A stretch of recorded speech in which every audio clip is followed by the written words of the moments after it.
I've got a box cutter because I'm not going to be that person that struggles to open a box on stream and looks like a fool. ASMR stream, anyone? I don't know if you could even hear that. Okay. I have not opened this box till just now. Yeah. Okay. Let's see. Wow, that's, oh.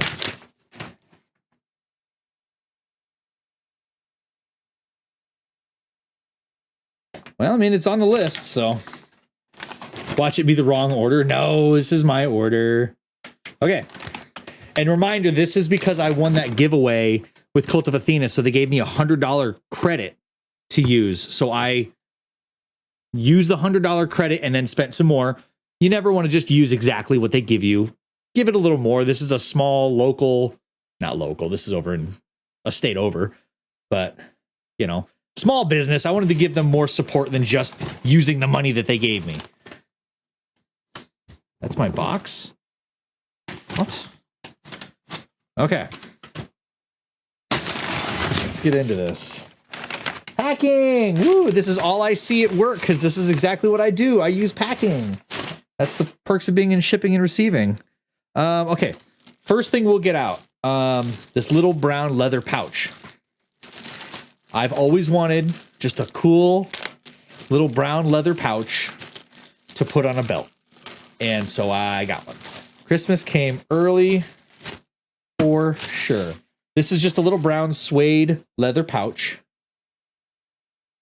I can put little trinkets in it. Just a very simple attachment. Yeah, just a real basic handmade suede leather pouch. Goes on a belt. So I am really excited to use this.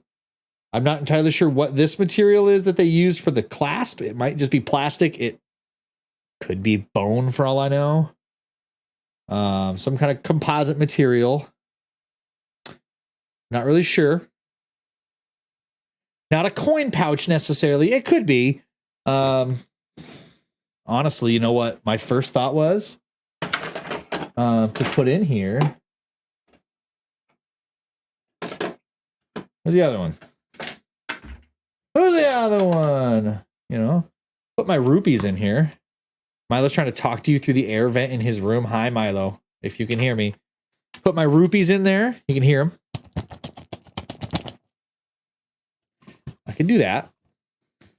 Just imagine walking around with this and I literally pull out a bunch of rupees from this pouch at like a Renaissance fair and they're like, the hell? Okay, so first item, this cool little leather pouch. Really cheap. I was like, I would love to have a little leather pouch. And it was like $8. So I'm like, I'm getting it. Next, we will do... Oh, I almost forgot about this one. These are also handmade. This is more for like a cosplay kind of thing, but I'm going to put it on. This was just a leather, handmade leather, like, what do they want to call it? Like a... Can you go to the vent and say hello loudly? No, I'm not going to do that. They call it just a cuff bracelet. But yeah, it's basically just like a cool leather cuff. You can tell that it's handmade because it's just how it needs broken in. It literally needs broken in. Oh gosh, is my wrist going to be too big for this? Am I too beefy and manly to fit this? No, it's not a scabbard. That is probably at the bottom of this box. Come on. Hang on. Oh, the leather is very stiff because it's brand new. Hasn't had a time to rest yet or to get broken in or stretched out. Oh my gosh. What the? This really... I almost have to like roll it up to get it to be the shape because all it wants to do is like lay flat right now. So it's making it really hard to put it on. I have to like break in the leather. Might have to wear this for a while. There we go. There we go. That kind of helped a little bit. Not a lot. Not gauntlets. It's just like a brace. Not a bracer. I don't want to say bracer. But just like a cuff bracelet thing. There we go. Oh, Lord, the leather is very stiff, too beefy and manly. No, shut up. What do you know? You know nothing. I'm going to try to get it flipped over so the buckle's on top. There we go. This will be a good cosplay piece for some of my future videos I want to make once I get my room remodeled. There we go. Definitely needs broken in, but it is just a cool leather bracer cuff. You bought a lady cuff? No, it's not a lady cuff. Gosh, that is like thick leather considering it's supposed to just go on your wrist. The next piece, I know what this is. This one I'm really excited to bust out. These are just a couple of the little utility knives. They call it a Viking neck knife iron. Because presumably you could put it on a chain and literally wear it because it's so small. Where'd my ironically, I need a knife to open this knife. I don't want to scratch the metal, which is a really stupid thing to worry about, scratching the metal. They're not sharpened necessarily. They have what they call a factory edge. So they did not come professionally sharpened. There we go. Came bubble wrapped, but it's also in a little Ziploc baggie. These are hand forged. I don't think anything on this is mass produced. I think all of this stuff is hand forged.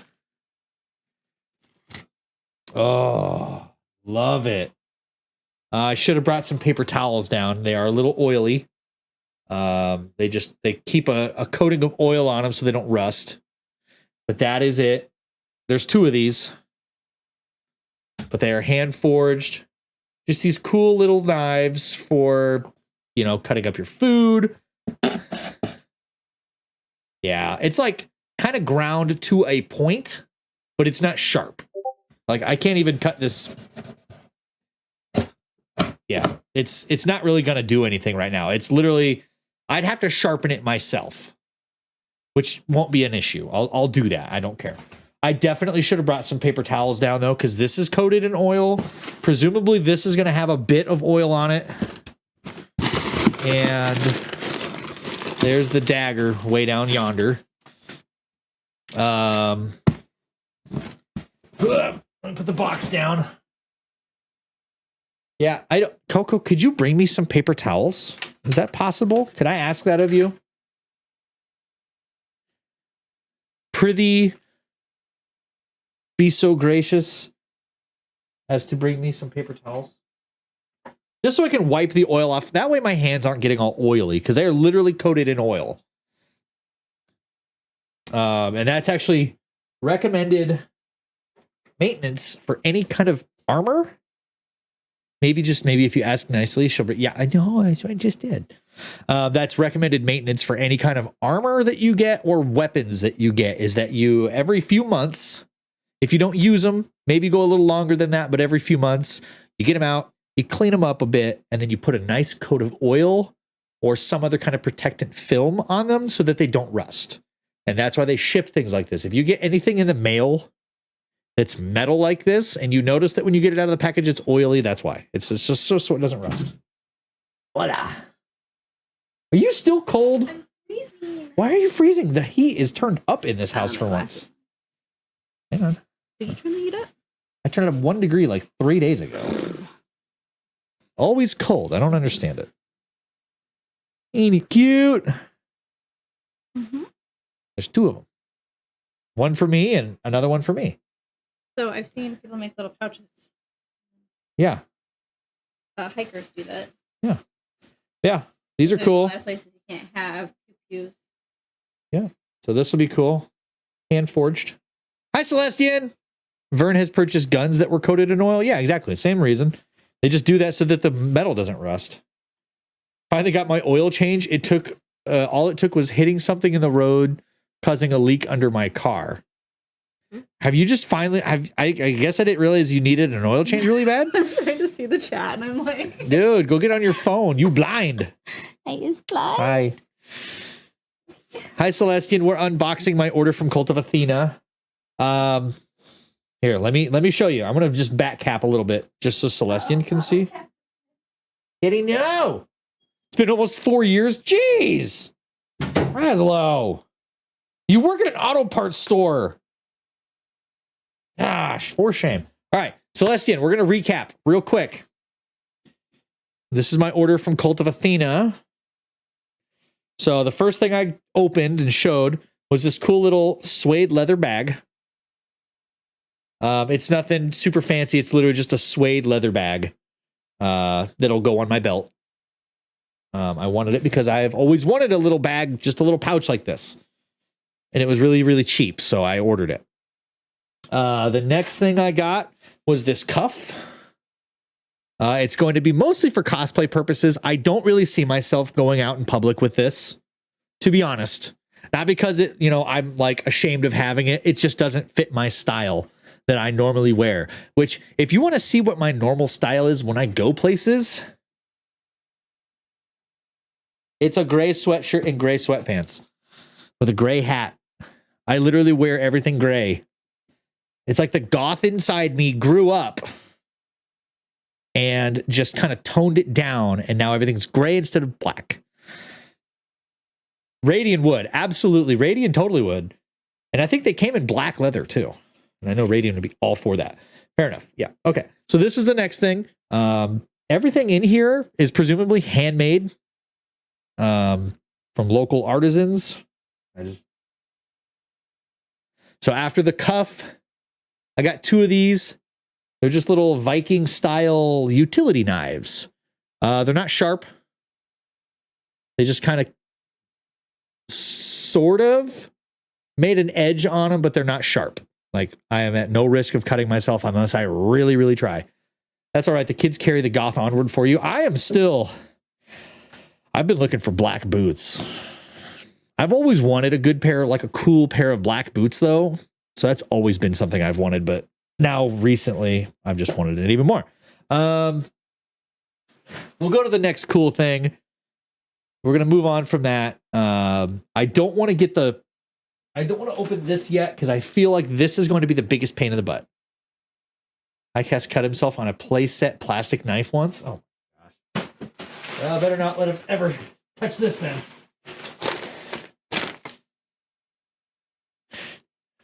Yes. Our children are bright balls of sunshine and color. Yeah, they are. It's the pommel. Get out of here. Oh, I'm so excited for this. Oh, I'm going to cry. The handle.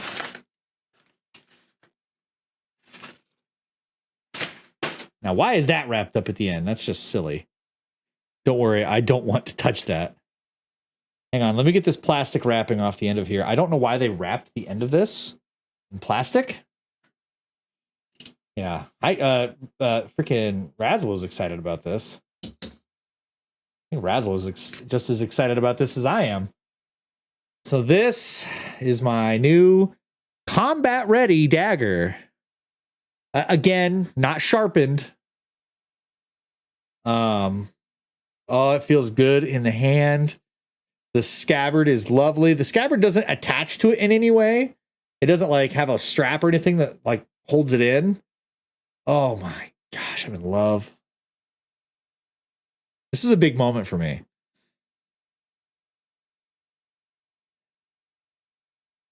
Oh, look at that. Check that out. The blade tip's a little dirty. Again, not sharpened at all. I'd have to take it somewhere to get it sharpened. It's a hobbit sword. Yeah. I mean, if you think about it, Sting was just an elvish dagger, but it just happened to be the right size for Frodo and Bilbo. Look at this thing. How is it combat ready if not sharp? The blade quality is hardened to where you could actually use this in combat and it wouldn't just immediately break the blade.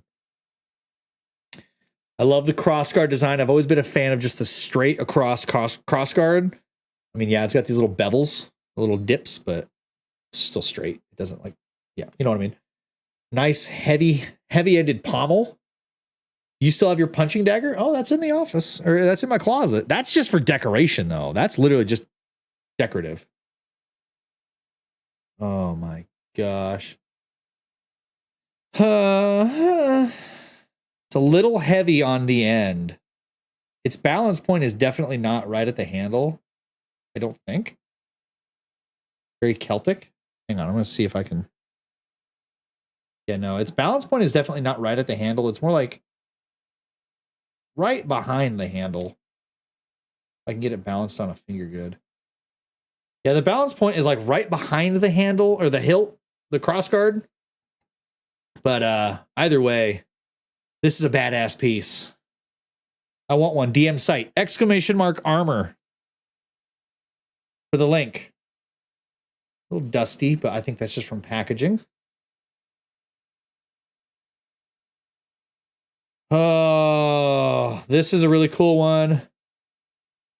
I forget who made this one. This one might have been Lords of Battle. A lot of this stuff was made by Lords of Battle, is the brand for a lot of these things. And everything is handmade with modern tools and techniques. The nice thing about Kult of Athena, they don't have any kind of retail store, and everything they do is to keep costs low. This dagger was like $65 for a combat ready dagger while not sharpened. That's super cheap. The tip of the scabbard was wrapped in plastic to keep it from getting scratched up. Yeah, that's probably true. I guess it does have that metal tip that they put on there. But yeah, you're probably right. But yeah, I love this. It's gonna take a little bit of wearing to get the scabbard from gripping the blade like that. Like when I try to pull it out, like catches. So it's probably gonna take quite a bit of, you know, unsheathing and sheathing the blade to get that kind of, you know, compressed on the inside to keep that from gripping like that all the time. But this, I am absolutely in awe. I love this piece. Go check out Cult of Athena. They're great. I'm not like, not an ad, not a sponsor, but I love it. It's where I bought all of my stuff so far. Okay, the final piece, and what's presumably going to be the biggest headache, is also my newest piece of armor. Yeah. Okie dokie. Lords of Battle, made in India. I don't even know how I'm going to get this open. Hopefully I don't like scratch up a bunch of stuff. I guess that'll work. Just start slowly unwrapping it. I'm going to get covered in oil. Luckily, I've got a whole box that I can literally throw this stuff into for garbage. Where's the end of that? Come on. This is like really, really wrapped up. But they kind of had to. I can smell the oil. It just smells like... Yeah, and the plastic's like very brittle because of the oil.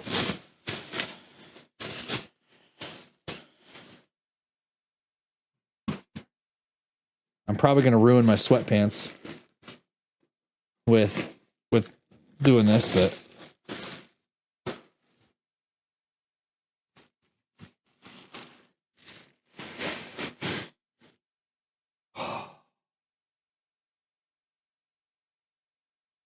I'm excited.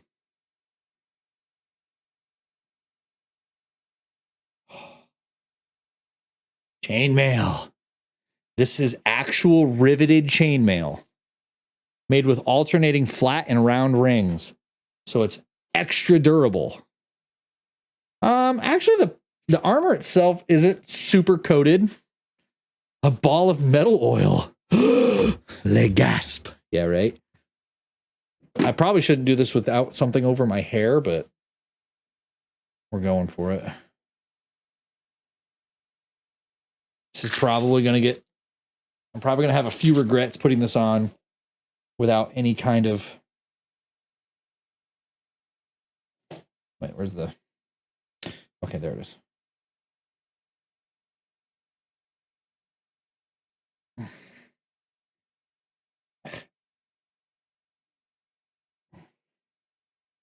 You should leave the hat on. I can't put it on if I have a hat on.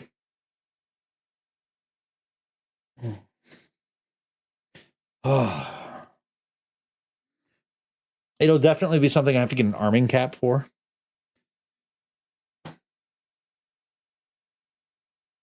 I got a chain coif. Ha! Oh, I'm so excited. I love it. Ah. Oh, can you hear that?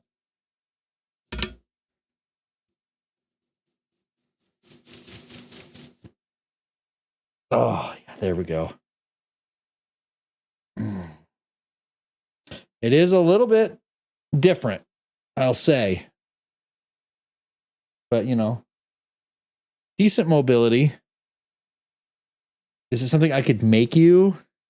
If it's it just linen? Is it just linen? I think it's just made of whatever. It's literally just a cap that you would wear that would tie just to pretty much keep your hair out of it. You look like you belong in the Monty Python movie. Well, exactly. Lancelot in that movie, once you know he becomes Sir Lancelot, this is what he wears. It's not black. Man bonnet. Probably get away with a thick beanie. I could. I think an arming cap, just a thin, not even have to be necessarily thin. Just something to put on it, put on my head, so that it's not just like straight against my hair, and it also makes it a little easier for it to just slide on. I've got my hood all bunched up there, so it looks like I have like a hunch. But yeah, this like over my armor would provide excellent protection in a lot of ways. Because obviously at this point it's protecting my neck. That's the big deal. The gorget would go underneath it, and that would just give extra protection for my neck. Hell, even the hood from your hoodie could do the job. Probably, yeah. It's going to get tangled up in your hair. It might a little bit. I'm not super worried about it. I'm betting authentically it would be linen or wool, not a whole lot of cotton. Probably linen just because it's what they had at the time. But I'm super satisfied with this. Imagine seeing me at a Renaissance fair and I'm wearing this. And I've got this with me. Provides against cuts, which is mostly what chainmail was used for protection against cuts, because obviously with there being gaps in all the rings, piercing weapons would just kind of poke right through it and break it apart. Not necessarily break it apart, but it would go through it, would bend rings, and it wouldn't provide you the kind of protection that you would be looking for if people were coming at you with spears. But against sword strikes, you cannot cut. It's not like in the movies, you can't cut this. Cuts from your factory edge blade, yes, and from this little guy too. I might just sharpen this up to enough that I could just use it for shaving. That'd be awesome. Just like shave with this. That'd be really cool. But yes, this is my order from Kult of Athena. I am super satisfied. Would you please stop poking yourself with that thing? No. I'm very satisfied with this whole order. This was great. And it took an extra day longer than what they said you should like. They're like, if you don't receive a shipping confirmation within 7 days, call us. And it took 8 days before I got the shipping confirmation, but I got the shipping confirmation yesterday. So it took a day to get here, but they're literally like 6 hours east of where I live. So it didn't take them any time at all. I was going to say you should shave with that. Yes. It's all very cool. I'm super satisfied. I was worried that this wasn't going to be big enough. Ooh, like the metal's getting warm from my body heat. I might just leave this on for the rest of the stream. It's also Christmas time. They're probably extra busy. That too. That's also true. But yeah, I'm very satisfied with all this stuff. Again, !armor in chat if you want to go to the website where I got all this stuff from. They are great. Their customer service people are really, really nice. I had to call them because my last order with my Gambeson, my Cuirass, my Gambeson and my Gorget, when they came, there was an issue with that order and something got goofed up and we had a good laugh. And they're really, really nice. But yes, cheap. And it's all really, really cool stuff. Just gonna take the little knife out and get it patted dry as well, just so this other little knife doesn't also sit there with oil all over it all the time. I just want to get it cleaned up. Here we go. There we go. See? Now I got a second little knife. Again, I'll probably just use this. This will kind of be like camping stuff.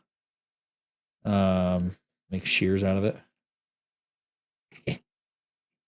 Yeah. Yeah, they're not exact. They're not an exact pair, which is really, really good. Which means you can tell that they were literally hand forged. So I'm very satisfied with that. It's like I'm a kid on Christmas and it's only December 9th. So I'm very, very happy with all of this stuff. I'm probably going to wear this for the rest of the stream, so you'll have to excuse me. So, yeah. 2 knives, a dagger, a chain coif, a leather cuff, and this cool little pouch. I'm very happy with this. Renaissance fairs next year are going to be lit. And so, yeah. That cool? Should we move on to the Game Awards? Are you going to wear your headphones? I don't tend to worry about those kinds of silly, trivial things.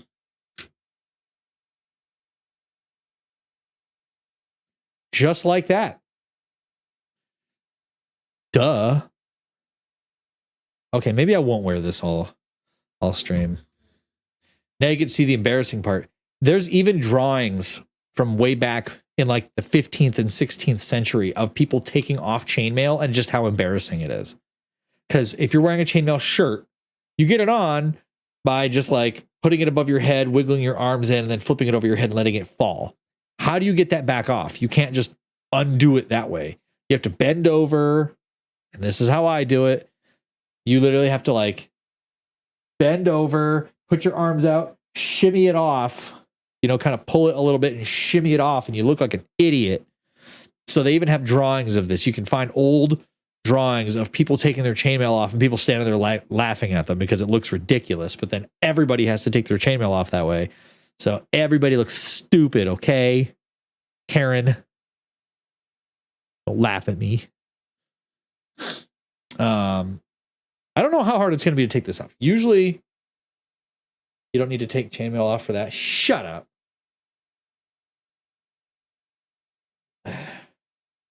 Luckily, since it's not it's not like an entire shirt, I'm hoping it won't be as difficult. I can just get it off my ears. Yeah, that wasn't too bad. I think if I got an arming cap, it would be just super quick. But yeah, I'm really happy with that. Yep, you can see there's alternating. They alternate the rings. So there's literally 2 flat rings. They take the rings and they smash them flat, and then 1 round ring. The flat rings, they actually rivet those closed so they cannot come back open. So there are like, I'd say, there's 2 to 1. So there's 66% of the rings on this were riveted together. Somebody had to rivet those together. And at some point during history, they started making chainmail where every single ring was riveted closed. So it would take like months to make a chainmail shirt because they had to make all the rings. They had to take all of those rings. They had to basically sew them together into a chainmail shirt. And then they had to go through and rivet every single one of them closed. Little chainmail ASMR for you. How many Twitch channels can you go to where they literally give you chainmail ASMR? I'll tell you how many. Not a lot. And I'm one of them. I don't really know what to do with this right now.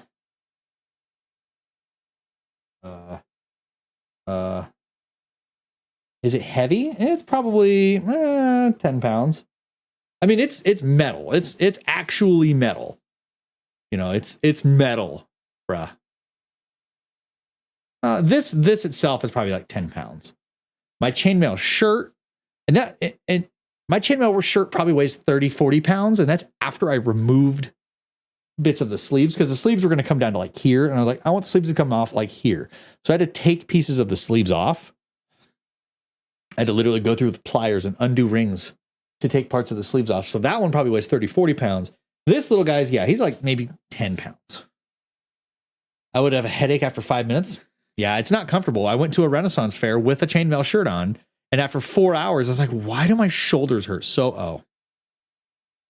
A better question is, how many people go to a stream and say, oh man, I hope I get some chainmail ASMR?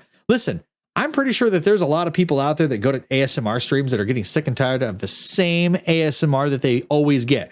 Oh, I'm going to scratch the microphone, or I'm going to lick the microphone ears because I'm a weird,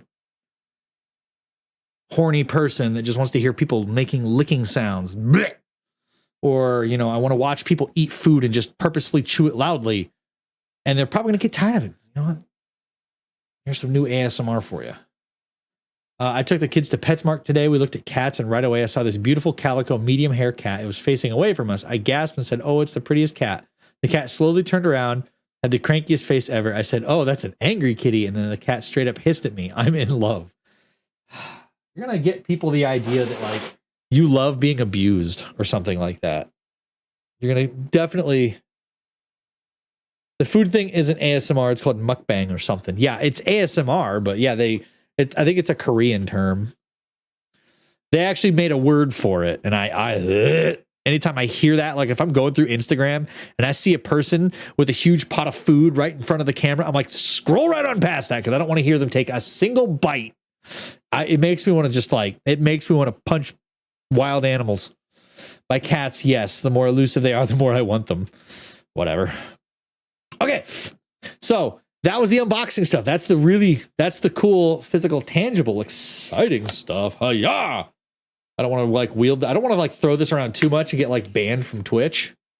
But this is not sharpened. Twitch, don't ban me. It's not even sharpened. Okay, chill, bro. Next exciting part is all of the wonderful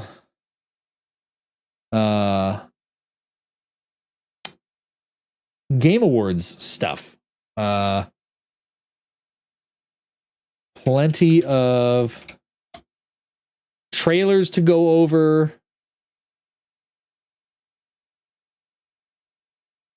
What was some of the other ones?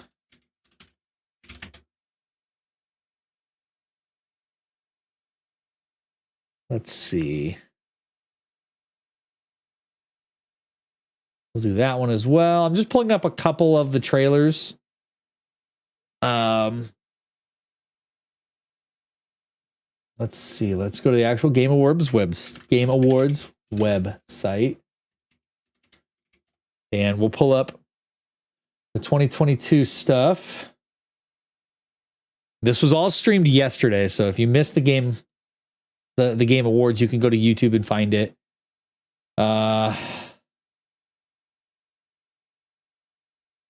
No, I don't want to subscribe to it. Sorry. Rewind.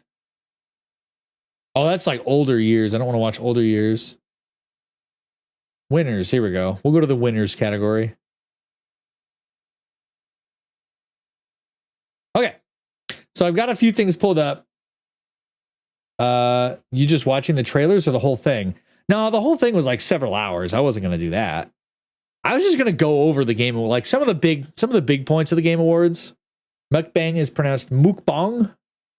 I learned this in Zombie Stream. His fiance is Korean. I just not that she's Korean, but like just the idea of listening to somebody eat loudly just grosses me the hell out. Now that I know it's mukbang, cool. Must be a strictly Korean thing, I guess. But I can't stand Oh, he is Korean. I can't stand when you get like somebody that, especially when they don't even mean to be doing it. That's just how they eat all the time. Because apparently they were just raised, with cows, because cows eat like that. They don't even realize they're just making the nastiest, loudest, grossest noise. I just want to slap and be like, will you stop eating like that? So, we're going to talk about some Game Awards stuff. Watch a few. No, I did not want to actually watch that yet.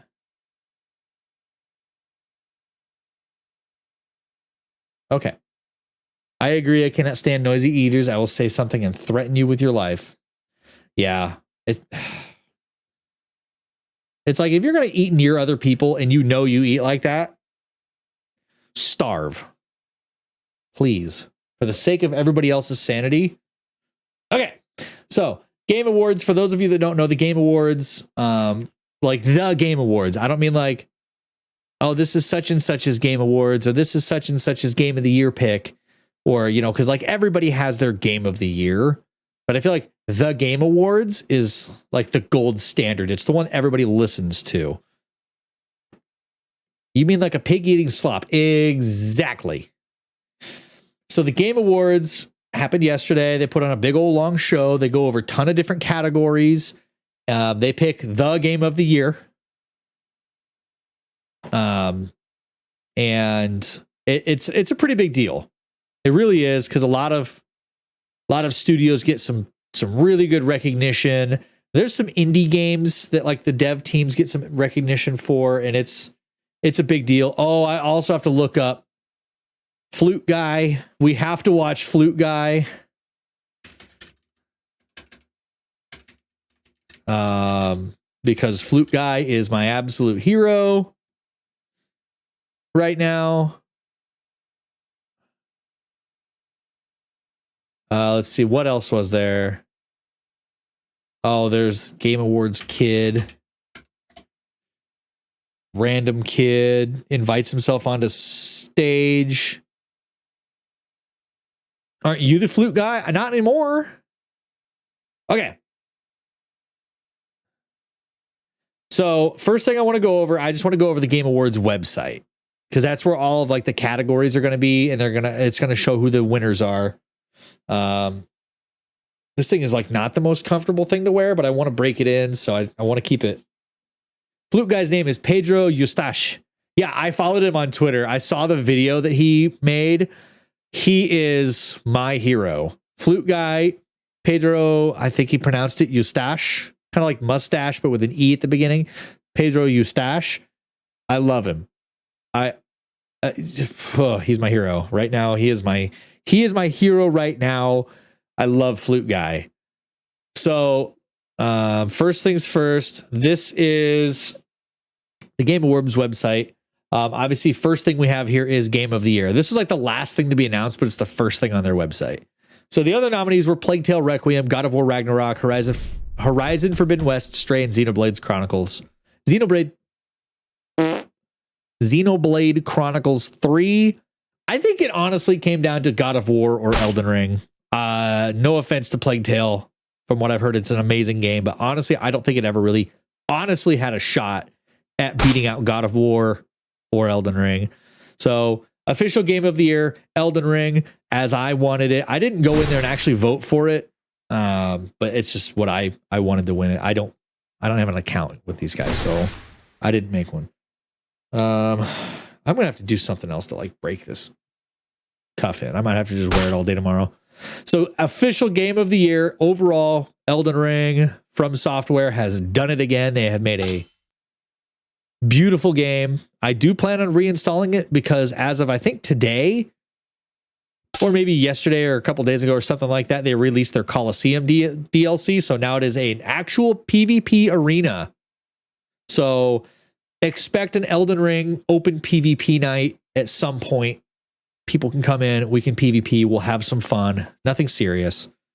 I'm sure there's going to be tournaments now. People are going to have legitimate tournaments for Elden Ring, but Stray did pretty well for a 2-man studio release. Yeah, Stray did really well to be even considered That's an impressive feat. Good for, what is it? Blue 12 Studio and Annapurna. So really well done. What's the actual next category? Best game direction. Again, Elden Ring 1. Immortality. I don't remember that game. Cosmic, you missed all the fun stuff. Okay, we're gonna have to recap. Cosmic, now that you're here, we have to recap all the fun stuff that I got. I'm not gonna put this back on because it was a huge kind of a pain in the butt to put on and off. First thing I'll show you, I got new chainmail. I do say new because I already have some chainmail. Oop, my hair's stuck in there. I got myself a chainmail coif. I was wearing it. You can go back and watch the VOD if you want to. But welcome in, Cosmic. How's your week been? So I got myself a chainmail coif. Give you some ASMR there for chainmail. I'm alive. What's that supposed to mean? Have you been sick? Ugh. Another thing I got was this cool leather cuff bracelet thing, whatever you want to call it. It's mostly going to be for cosplay purposes. I don't really plan on wearing this out anywhere. I got this neat little leather pouch to go on my belt. Going through some stuff. Don't want to talk. Okay. No, I understand. We don't need to talk about it. Leather pouch. Night OnlyFans when. I've honestly thought about starting a Patreon. I don't think I have enough diversity in armor to do like cool photo shoots, but someday I would totally do it.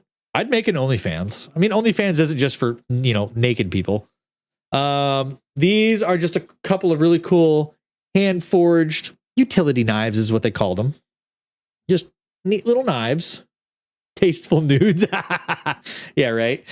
That's what I would call, that's what I would do. Tasteful nudes, right? Couple neat little knives. I didn't get any of these sharpened because that costs extra money.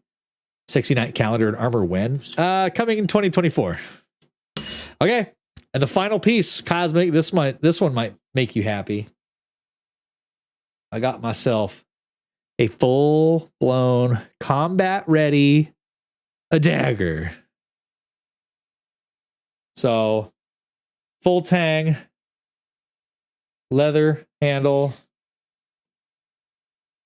clipping it. All right, whatever.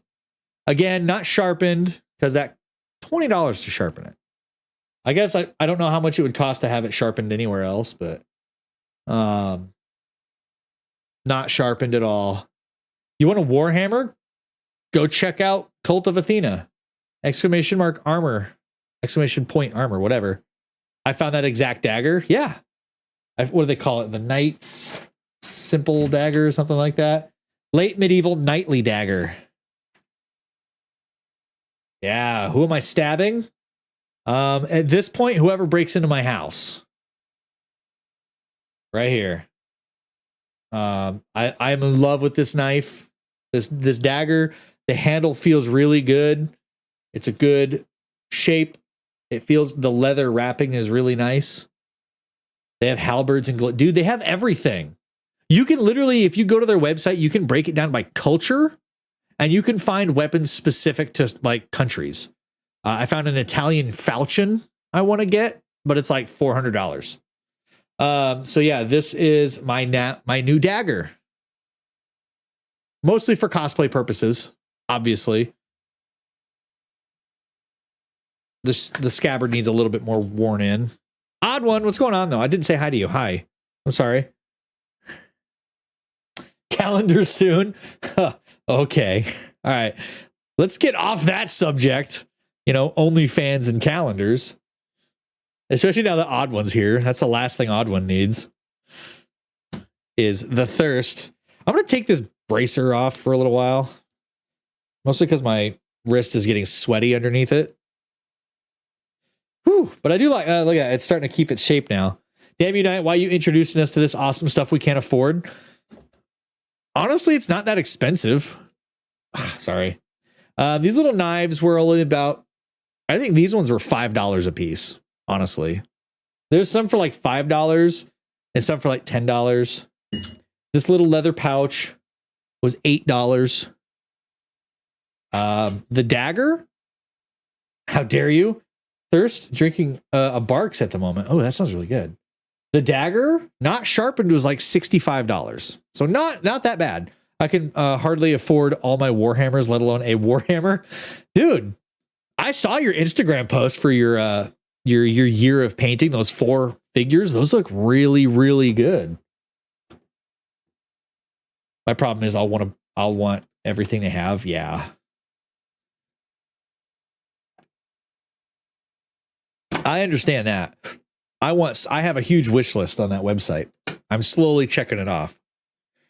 They have Kult of Athena has weapons, they have armor, they have clothes, they have actual HEMA gear you can buy. They have everything.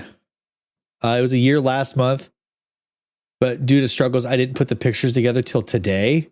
Oh, well, either way, they're still really impressive. You have a lot more patience with painting things than I do, because I don't think I could get in there with that little tiny paintbrush and get all the cool little nooks and crannies and fun stuff. So I applaud you for your patience in being able to paint something that small. I can barely put together Gundam models. It's really not that small of a paintbrush. I've seen some people with little, like, seems like there's 2 hairs on it. 2 hairs and some hair. Paintbrushes. I've seen some of those. Just finished my meal from McDonald's, just watching a first time Lord of the Rings reaction video. I have something like that, but I hardly use them. Okay, that's fair. All right, so we're gonna move to the next category. Best game direction was Elden Ring. What's the next one? Best narrative. Okay, I can see why God of War would have won this one. It has the best story. For outstanding storytelling and narrative development in a game.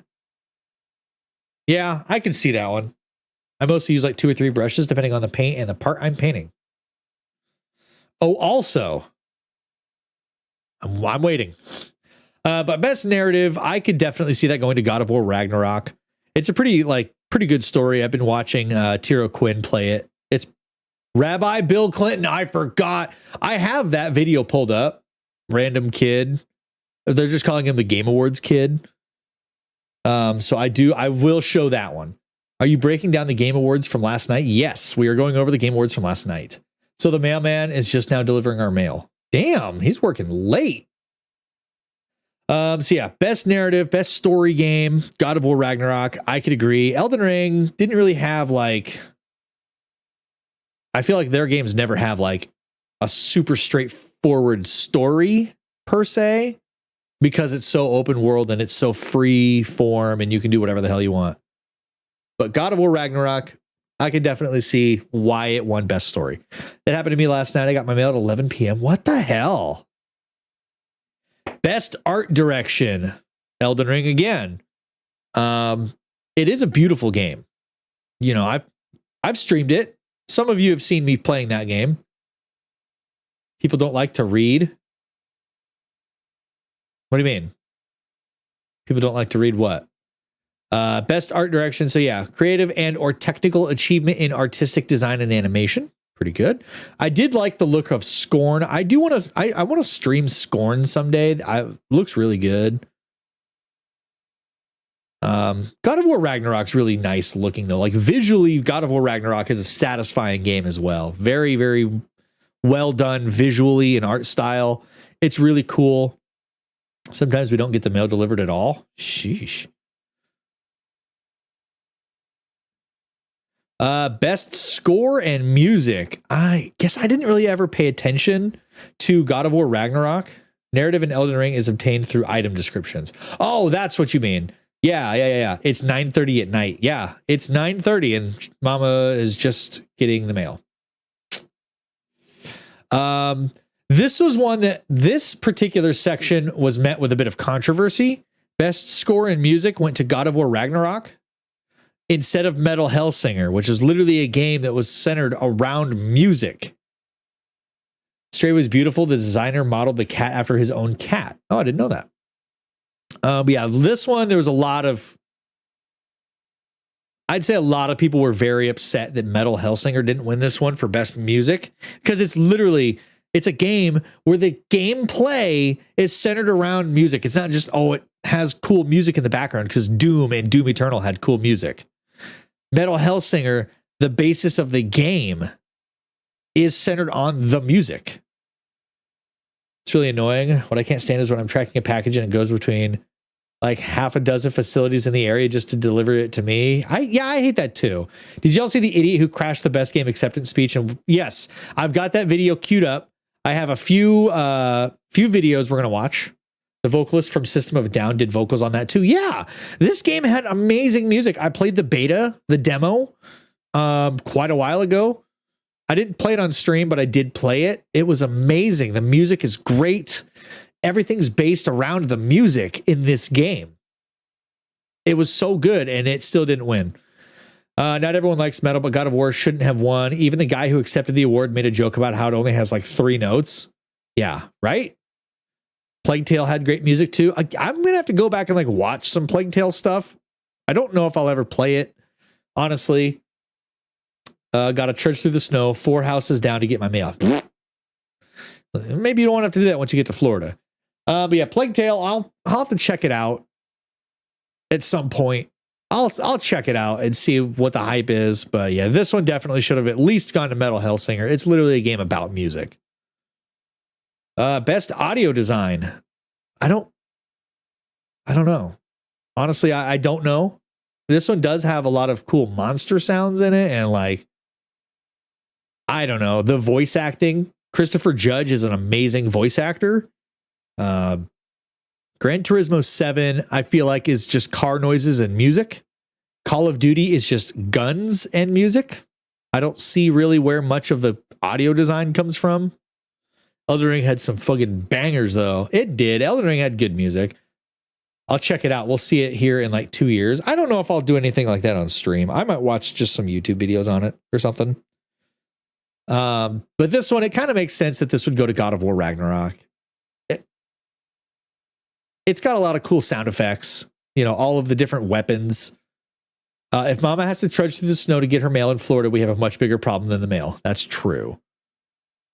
That's true. I'm just saying, like, hopefully in Florida, when they get their new house, the mailbox isn't down the street like it is now. They've got like one of those big old clusters of mailboxes that like everybody on that little street has to like go there and get their mail instead of having mailboxes at the house. They're just like, oh, let's just put them here.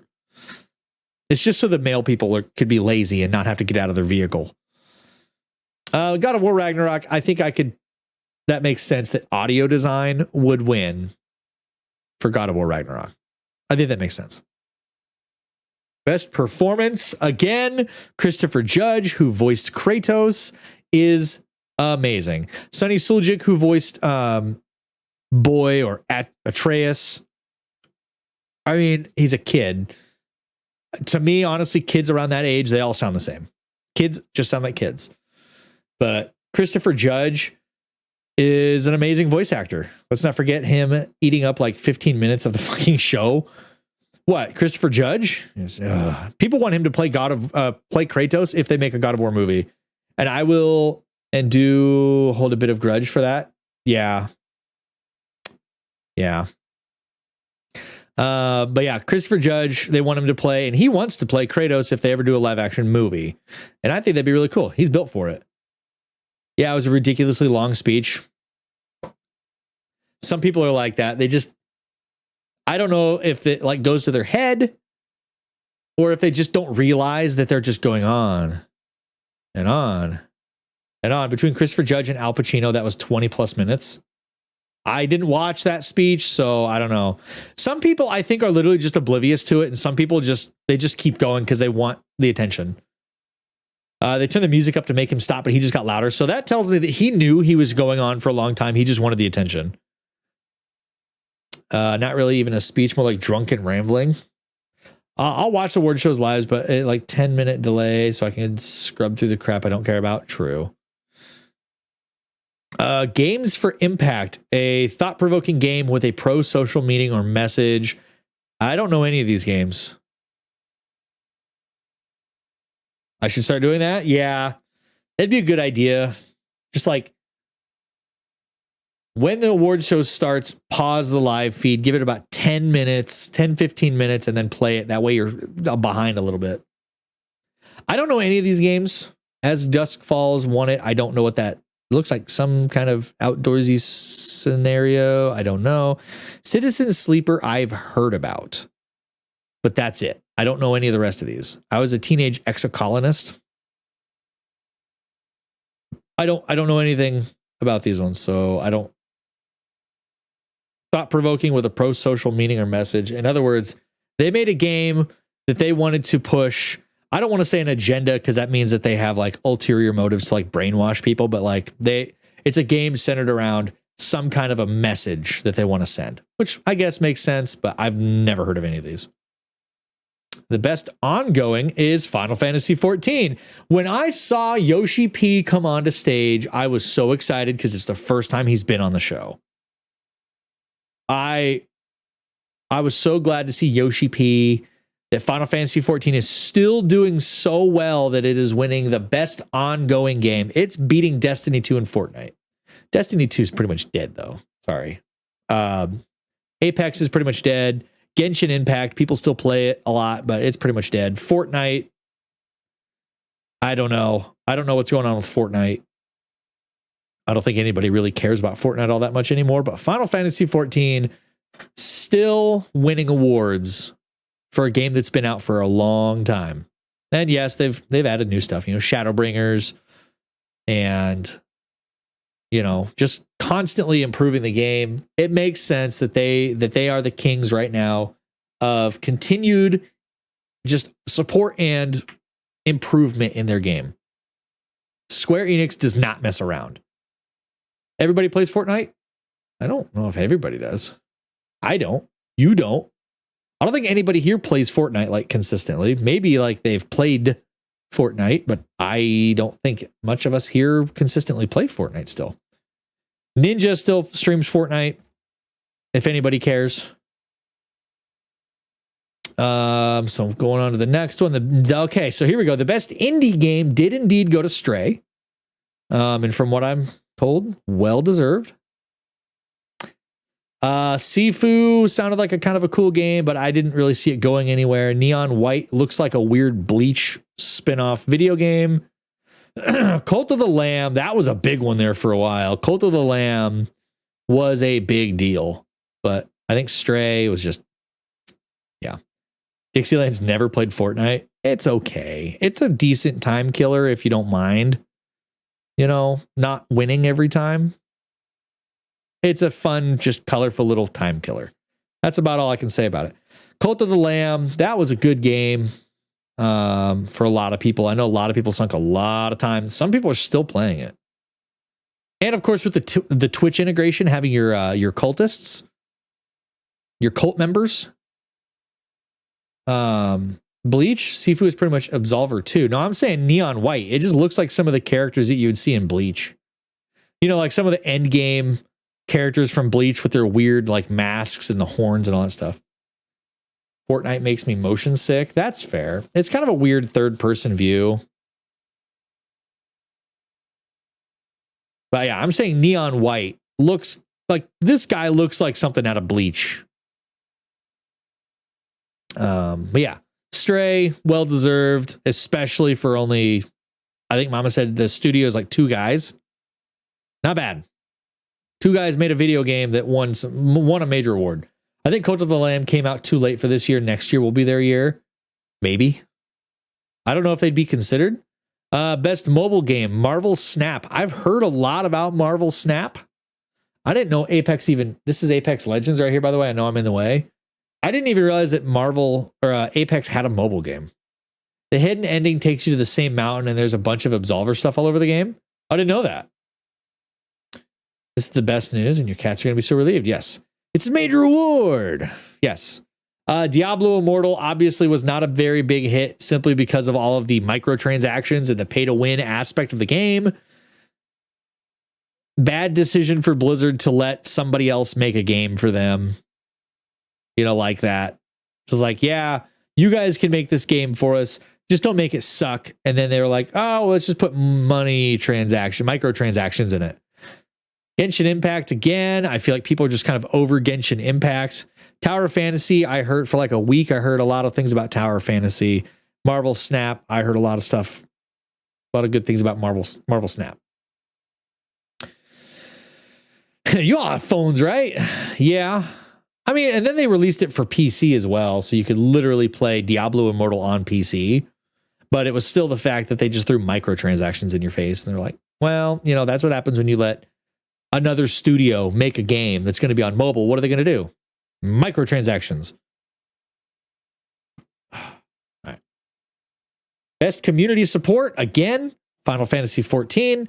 I will die on this hill, but I think Yoshi P is one of the best head developers for a video game that has ever existed. He is so in love with this game and its community that he will stop at nothing to make sure that it is the absolute best. He cried, and Razzle and Highcask remember this, when they had to push back the release of Shadowbringers by like, what, 2 weeks? Something like that? And yet you don't play his game. I don't have time for MMOs. You're still going off on this? On what? Final Fantasy? Blizzard, hey, thanks China for helping us make Diablo Immortal. By the way, we won't be renewing our contracts. Bye. Yeah, pretty much. But Yoshi P, they had to push back Shadowbringers like a couple of weeks just to polish it a little bit. And he cried. He cried because he did not want to do it, but he knew it was the right choice to make. So I think as far as community support goes, Final Fantasy 14 deserves it. Hands down. Innovation and accessibility, recognizing software and or hardware that is pushing the medium forward by adding features, technology, and content to help games be played and enjoyed by an even wider audience. I don't know specifically like what went into God of War, but I heard something about their accessibility in the game. I don't remember what it was, but I did hear some discussions about it. Yeah, Yoshi P does not like disappointing his player base. And you know what the worst part is? He cried because he felt so guilty about pushing Shadowbringers back because he felt like he would be disappointing. I don't think there was anybody out there that was a legitimate fan. I don't think any of the legitimate Final Fantasy 14 fans or Yoshi P fans or Square Enix fans, I don't think any of the actual fans were disappointed at all. I think they were like, you know what? That's understandable. We can wait a few more weeks to make sure that it is perfect.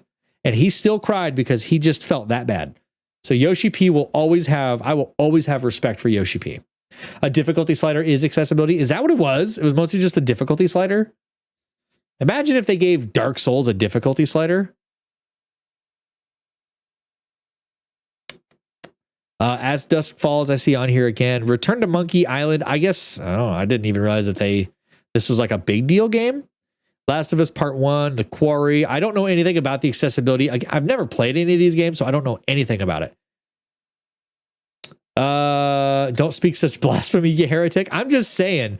I still think it's funny when you like go to Reddit. You go to like the Dark Souls subreddit and you find somebody that's new to the game somehow. And they're like, is there a way to change the difficulty? No, you noob, get good. That's how you beat the game. How's The Last of Us in there? Isn't that game like 4 or 5 years old? I don't know. I don't remember how Last of Us, how old that is. It's very get good or get out, pretty much. Cosmic, if I do like a just like an open PvP night for Elden Ring, would you be in? Best VR/AR.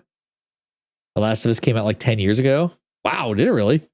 After the Fall, Among Us VR. Among Us VR, I think FromSoft should add a difficulty slider, except the only direction it can slide is up. Yeah, that's true. Oh, this game's hard. We're going to add a difficulty slider. Oh, thank God. It only goes up. It's not that great. Which one? Among Us VR, I can see there being funny moments, but other than that, it's the exact same game. Bone Lab, I think I kind of remember seeing a few clips of Bone Lab. Moss Book 2, I don't even know what that is. And Red Matter 2, I don't remember what that is either.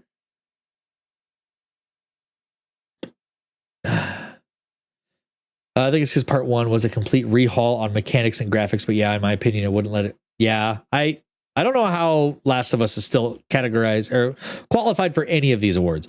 But yeah, I guess Moss Book 2, I don't know anything about that game. I've seen stuff for Among Us and Bone Lab. I vaguely remember hearing some stuff about Red Matter a long time ago. Best action game, Bayonetta 3. Out of all of the nominated games, I could see that. Did anyone else tear up at the end of the Suicide Squad trailer? No, just me. I already missed Kevin. I didn't watch Batman enough growing up as a kid to get attached to Kevin Conroy. But we could watch the Suicide Squad trailer as well. I heard it was really good. We're going to add a difficulty slider. Oh, thank you, Miyazaki. By the way, what would you have been? You've been playing it. What you've been playing is the easy difficulty. Wait, what? Yeah, right. It's like, we're going to give you guys, you can put it on easy, you can put it on hard, you can put it on extreme, you can put it on like God mode. Just so you know, the base game is already on easy mode. God mode is literally one hit mode. Or it's like, it's not even one hit mode. It's like, if anything looks at you, you die. But yeah, best action game goes to Bayonetta 3. There's a lot of controversy around that game because of, I think, a voice actor that was in the other Bayonetta games, and there was all this other. Look it up. A lot of stuff behind it, but I've heard the Bayonetta games are really fun. I remember when the first one came out, I really wanted to play Bayonetta 1. I never did.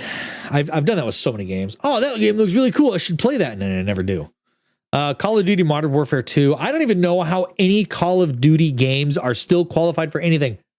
Literally, Modern Warfare 2, it's just a remake of the original Modern Warfare 2. How is it even... I don't know. Neon White, Sifu, and then Teenage Mutant Ninja Turtles Shredder's Revenge. I heard a lot of people love Shredder's Revenge. Suicide Squad video game. Hopefully not another crappy movie. Suicide Squad 2016, awesome. 2021 movie, bad. I don't know. I didn't watch either one. I don't really like DC all that much. But yeah, Call of Duty games need to stay out of the Game Awards. I think at this point they have just beat that horse to death. I don't think there's anything that a Call of Duty game could bring to the table that is worthy of winning any of these awards. I'm sorry, Infinity Ward / Activision, but they're just Call of Duty games at this point. I'd rather see a new Medal of Honor game come out. Neon White, again, I don't know anything about that game. It looks like characters from Bleach. Sifu, I don't know if it was like action-y enough. You know what I mean? Like, it was literally a fighting game, but I just don't know if it was action-y enough. And then Shredder's Revenge looked pretty good. It was pretty action-packed, but it's also because it's Teenage Mutant Ninja Turtles. Best action adventure game, God of War. I don't even know how Elden Ring wasn't even involved, wasn't even nominated. Best action adventure game combining combat with traversal and puzzle solving. I want Devil May Cry 6. I need to play the Devil May Cry games. But this game, I guess I can see it when they consider combat with traversal. How much extra like elevation Kratos can get by using his Blades of Chaos to gain altitude and all this other stuff. But I feel like you could also do that a bit in Elden Ring, so I don't even know how Elden Ring wasn't nominated. It didn't have a lot of puzzles. I mean, it did. They were just kind of easy puzzles.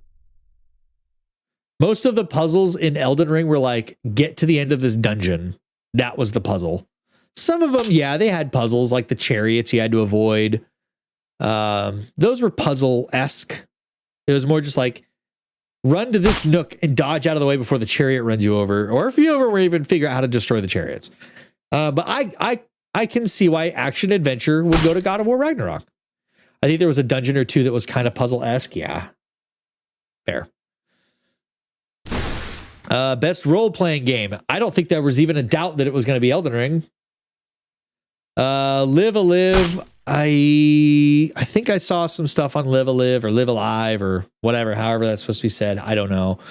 Pokemon Legends Arceus. It's a Pokemon game.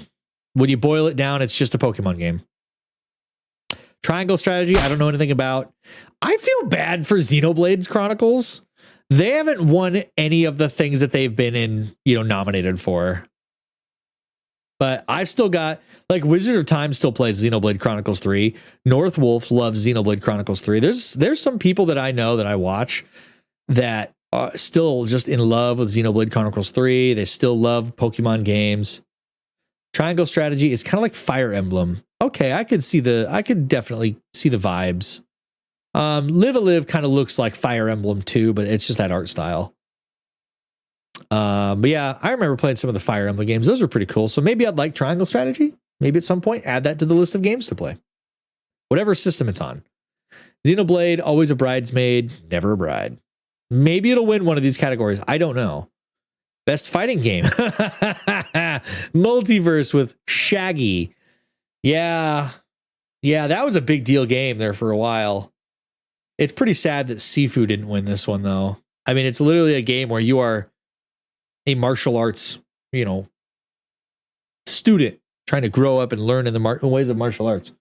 But Multiverse, that's kind of funny to me. I was hoping JoJo would win because JoJo is life. I have never watched JoJo's Bizarre Adventure. I don't know if I ever will. And also, I don't have a Crunchyroll subscription, so I don't want to deal with ads. DNF Duel, I don't know what that is. You should. It's my favorite. I mean, I might give it a try. It didn't win because Sifu is single player, not a real fighting game. Oh, that's true. It's on Netflix and Hulu, you fool. Shush, leave me alone. Okay, I've been watching.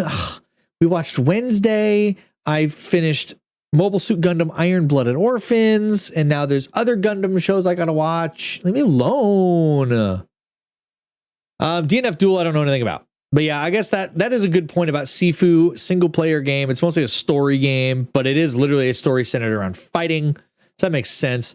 Multiverse, you can play as Shaggy, for crying out loud. They just re-released another edition of Part 1 after redoing the graphics and applying the updated mechanics from Part 2. Most are calling it a cash grab, like myself, especially since it's the second time they've remastered it. I don't know what Sony is smoking these days, but they're wanting to remake/reboot a ton of games that are under a decade old, like many of the Uncharted games, while at the same time ignoring the classic IPs like Sly Cooper. A lot of people were really hoping to see a remaster or a remake of Legend of the Dragoon, which that needs to happen. I don't know if we need to shout that to the universe a few thousand more times, but Legend of the Dragoon remake needs done, not in a Final Fantasy VII remake way, because Final Fantasy VII remake isn't the same game as Final Fantasy VII. It is a completely different game. I want a Legend of the Dragoon remake where they basically just take the game and give it all new graphics. Kind of like what they did with Diablo 2. Like Diablo 2 Resurrected. I want that with Legend of the Dragoon. Updated graphics, same thing. It's still turn-based combat. I want that. They've been doing the same thing with Skyrim for like 11 years. Well, at least with Skyrim, it's never been like, we're remastering Skyrim. We're remaking Skyrim. It's just like, hey, we're releasing it on this now. Next thing you know, people are going to be playing it on, hell, I don't know. I don't even know. Tell me how you really feel. It is kind of dumb when dev studios like to remake the same game a bunch. It's just like Call of Duty. Like, for crying out loud, how different can Call of Duty really get at this point? If they make the technology any more advanced than they did with, Infinite Warfare, you're basically playing Halo at that point. In which case, you should just play Halo. Speaking of Halo, Cosmic, I hear the new update for Halo, Halo is like really, really good for PC players now. Do you know anything about that? Best family game, Kirby and the Forgotten Land. Good to see a familiar face on here. I know nothing. Yeah, apparently they made some kind of big update to Halo, and it is like way better for keyboard and mouse PC players now. Hadn't heard. I heard it got a nice update though. Yeah. They did resell a remastered Skyrim on PC, and they did a complete edition where they jacked a few mods, and they added fishing. Oh, okay. So I've had Skyrim 3 separate times, twice on computer and once on my Switch. So I didn't know that they made any kind of like remastered version of it. I've been seeing ads for a new show on AMC called Mayfair Witches. It looks good. It was fine before. I don't know. I'll have to go back and look into it, but apparently people are saying that like it's just better. The issues was that console players' aim assist was so overtuned it was basically a hack bot. I don't remember what changes they made. I'm gonna have to go look back at it because they're like, if you're a PC Halo player and you use keyboard and mouse, now is the time to reinstall the game. I'm like, okay, I'll look into it because I liked when we would play together. It was fun. But yeah, so best family game, Kirby and the Forgotten Land. I just beat Surge and Let's Go Pikachu. Let's go. I need to get to Misty in my Pokemon Red. Me too. Me too as to what I was saying, or you just beat Surge? Uh-oh. Lego Star Wars Skywalker Saga. I feel like people are over the Lego games. Mario and Rabbids Sparks of Hope. I don't think that one got nearly enough hype. My trap card. Oh! Way to go, Cosmic. Nintendo Switch Sports. It's just a sports game. And Splatoon 3. Again, making new iterations of a game that doesn't need a new iteration. Like, how different can Splatoon 3 be from Splatoon 2? I don't know. Best Sim strategy game, Mario Rabbids Sparks of Hope. Okay. Guess you accidentally agreed to raid at 1 a.m. tonight. Huh? Wait, what? Oh, okay, WoW raid. Way to go. It's my first Kirby game, and that little pink ball is terrifying. Yeah, I've heard some things about that Kirby game. Eating cars and all that stuff. Dune Spice Wars, I didn't see anything on that. Total War Warhammer 3, I heard was really good. 2 Point Campus, I don't even know what that is. It's literally called 2 Point Campus, made by 2 Point Studios. So they just named a game after their studio. Is that Mario game the turn-based one? It must be. The car thing happens in the first 10 minutes of the game. Really? Huh. Also, Razlo. Rude. Victoria 3. I don't know anything about that one either. Oh, the 2 Point games are hilarious? Are they? I've never even heard of them. It's XCOM Mario. Oh, okay. I think I knew that. I never seen anybody that I follow actually playing it, so I didn't know anything about it. It's a building management sim game. Oh, okay. Okay, that kind of makes sense. Best sports and racing game. Was there any doubt that Gran Turismo 7 would win that? Ollie Ollie World. Interesting. Gran Turismo 7. Gran Turismo's always been, as far as racing games go, I feel like Gran Turismo has always been good. NBA 2K23. I feel like people are over all the NBA and the FIFA games. 2 Point Hospital was their first, maybe, but it's great. I'll have to look into them. I enjoy a good, funny game. F1 22. Yeah, Gran Turismo is definitely still around. Gran Turismo, with all the new cars and all the different races that they have throughout the world, I feel like Gran Turismo is just going to keep making new games. Unfortunately, Gran Turismo, like a lot of sports games, can't bring anything new to the table. All they can bring is a new roster of cars, just like NBA 2K23 or FIFA 23 or Madden 23. They can't change the game. They can just add new people. So I feel like sports and racing games are eventually just going to be kind of like completely tuned out. Nobody's going to play them anymore. Because like, why would I pay $60 for NBA 2K23 when I could play NBA 2K22 and it's the same game? That's why I thought it was wild. It's still around. Yeah. Gran Turismo will always respectfully just kind of come out with a new game every few years. New cars, new tracks, completely different than sports games. Really, is it? NBA 2K23 to 2K22. New players, new arenas. It's the same. It's the same. Apparently enough people are playing it that they're up to 7. Yeah, my brother was really into Gran Turismo for a long time.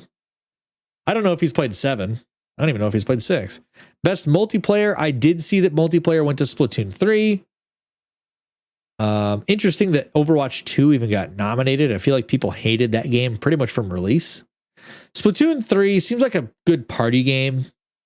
Call of Duty just needs to stop. Go away. Multiverse, I can see. I thought GT was cool back in the day. Yeah, Gran Turismo was pretty cool back in the day. I just liked it because I just liked the feeling of going fast. Teenage Mutant Ninja Turtles Shredder's Revenge. I don't think that game got enough hype, honestly, to have won this one. Splatoon 3, while it is just a repetitive series, I think it would make a good... Everybody get together around the TV. Let's play Splatoon. It's pretty fun kind of game. Every arena is the same in sports games, but not every track is the same in racing games. It's completely different. I mean, they could make up new arenas just like they could make up new tracks. Yes, it wouldn't really be much of the same, but all in all, at the core base of it, either way, whether you're racing or playing football or basketball, it's the same.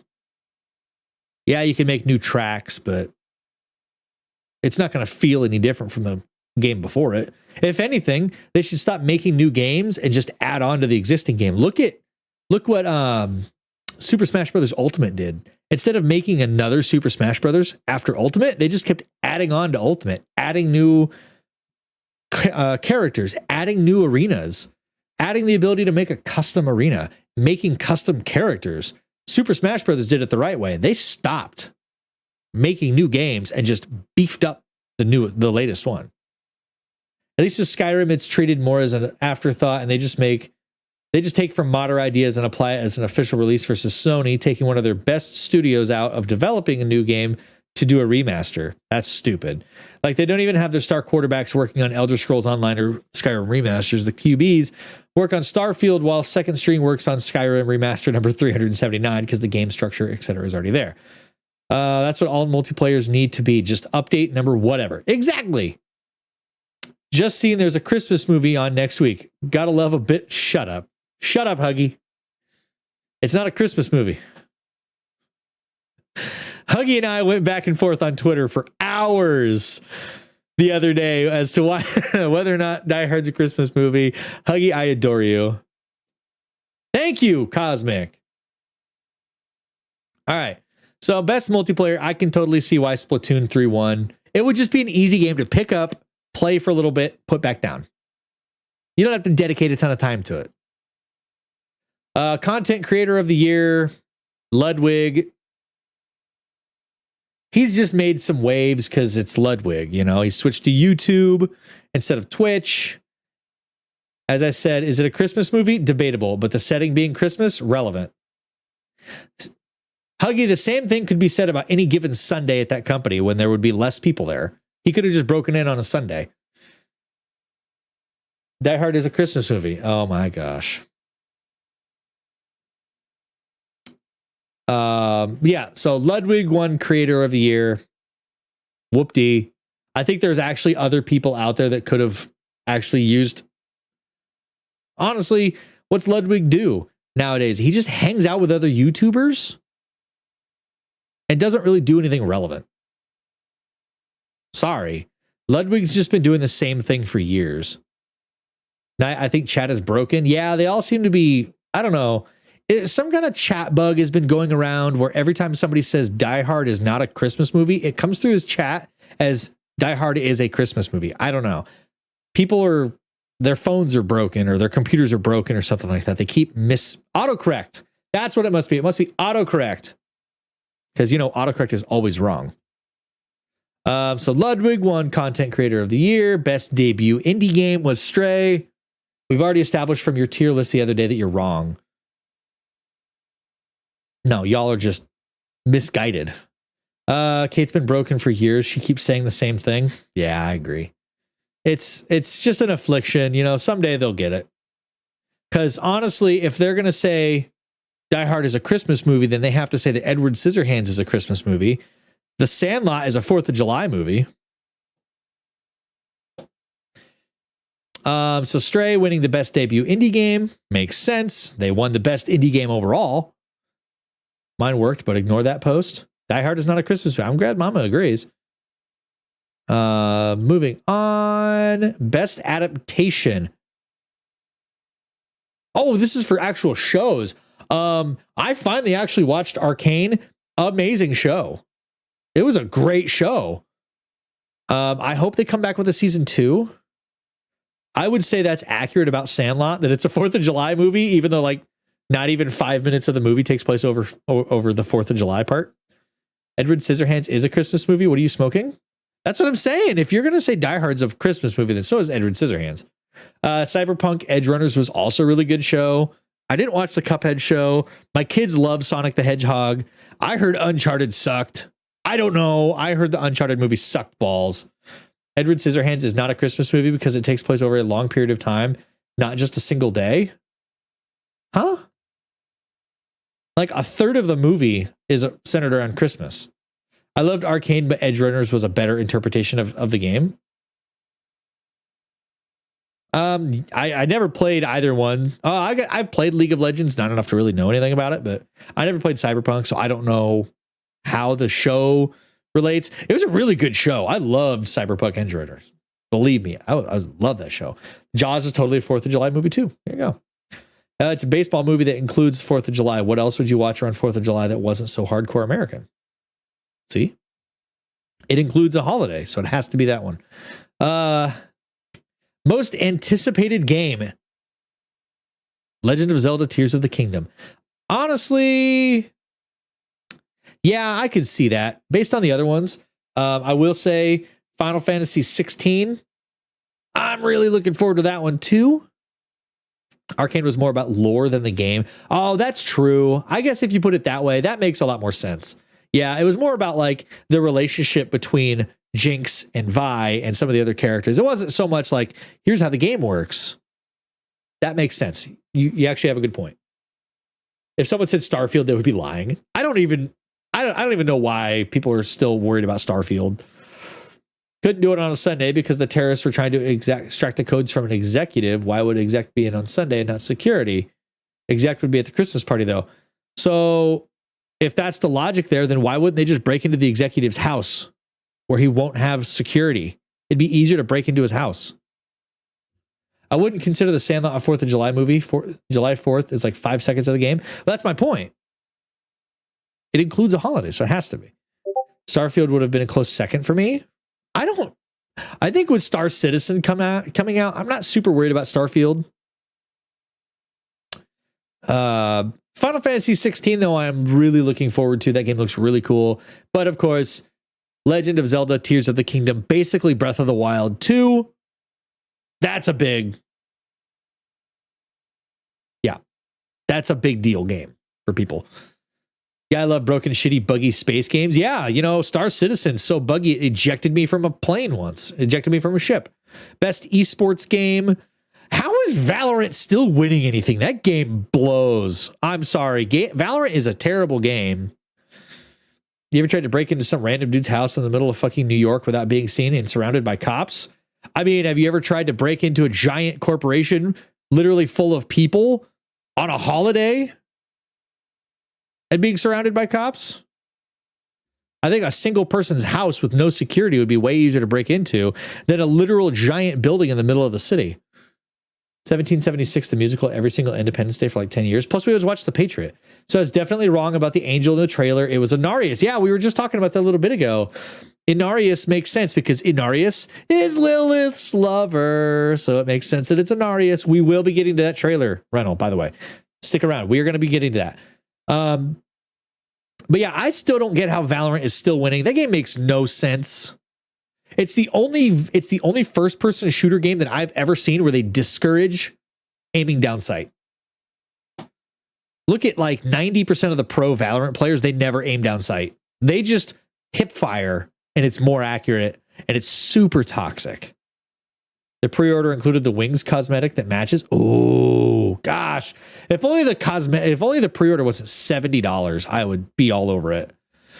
But Rental, how have you been? You missed all the cool stuff. Rental, I got my Kult of Athena order, so I ordered some new cool stuff. I got a dagger. Just got home from D&D. Well, tell this to your D&D buddies. I have a real dagger. I can actually play a rogue. Whoa. So I'm really excited about that piece. And I got more armor. I got me some chainmail. Where's the front? There it is. I got a chainmail coif. I'm not going to put it on right now because it's kind of a pain to put on and take off. You need one more to play a rogue. I mean, when you start World of Warcraft as a rogue, you start with one dagger, I think. Or do you start with two? I thought you started with one. I could be wrong. I always watch Independence Day on 4th of July. Bill Pullman's speech is fire. That's true. All right, let's get back to it. Yeah, best esports game. I despise Valorant and everything that it stands for. It's a toxic pit of just nastiness. In retail, you get 2 from the start now? Oh, okay. Best esports athlete. I don't know any of these people. I don't think anybody here knows any of these people. But again, it was a Valorant player, so I'm not surprised. He looks like the kind of guy, though, that if you sucked at the game, he would say things about your mother. Best esports team. Oh, look at that. A Valorant team. Don't care. Come on. Best esports coach. Oh, look at that. The coach for Valorant from that same team that won. I still like this guy. Last time we did the Game Awards, this guy was in here as one of the coaches. Go score Dongbin for League of Legends. What's the very last category? This is the last category. Best esports event was the 2022 League of Legends World Championship. Okay. So League of Legends actually won.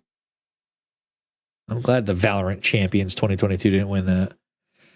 It's funny, I still see there are people sharing their stories on Twitter about like pro Valorant. A couple of pro Valorant players used voice changers to make themselves sound like women. And they went into public matches in Valorant and people are just horrible. Surprised that the HCS for Halo wasn't there. Yeah, it's not even included. But yeah, Valorant is still just a toxic place. Don't ever play Valorant. You couldn't be a rogue, but you could keep the dagger on you to try to steal the money from the vault of Nakatomi Plaza during a Christmas party, and maybe they'd even make a Christmas movie about your antics. No! This would just be definitely my sidearm backup weapon for my warrior. For sure. I don't do rogues. I have a rogue in World of Warcraft. I'm not a huge fan of rogues. I will leave the rogue stuff up to Razlo because he has a much better rogue than I am. Okay, so yeah, so those are all of the nominees and winners of all of the Game Awards categories. I do want to move on. Sorry, Spotify, you need to get out of here. I do want to move on. I want to watch some of the new trailers because there's new trailers. There's trailers for games that are already been announced. So there's like a second Diablo 4 trailer. We're going to look at Flute Guy, the random kid that dedicated to the Game Award to Bill Clinton for some reason. We're going to watch that video. If you raid a building in New York with a dagger, you just get shot. Absolutely. I haven't played WoW since Mists of Pandaria. Wow, that's a while.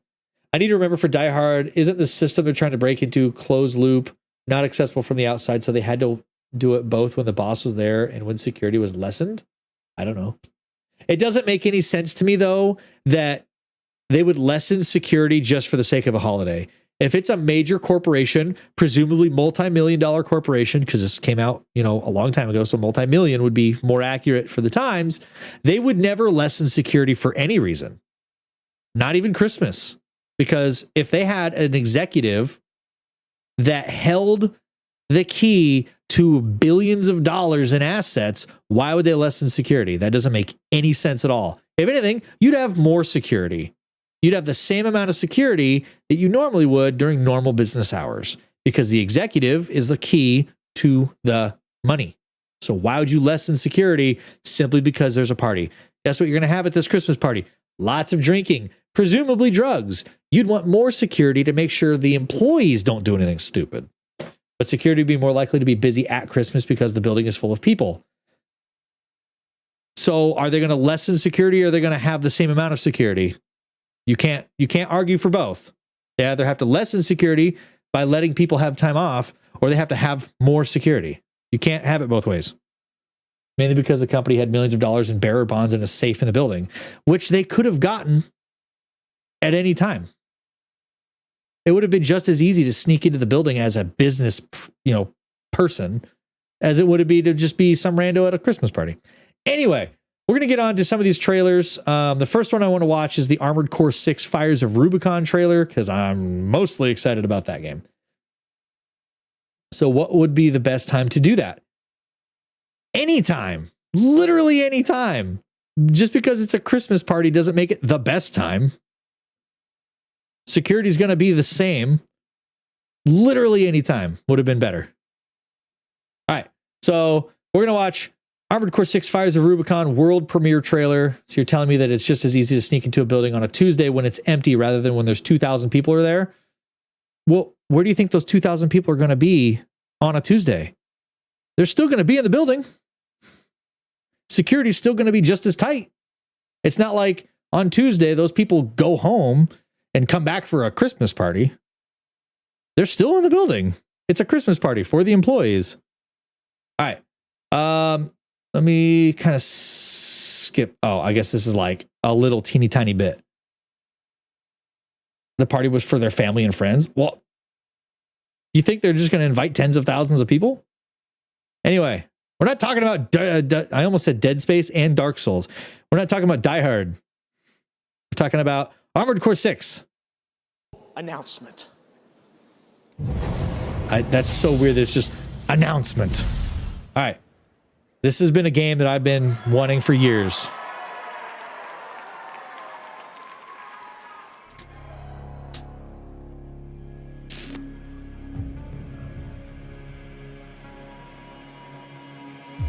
They don't really give you much to go off of first. Let me get rid of that. We don't need that. Yeah, this Dead Souls Die Space. Yeah.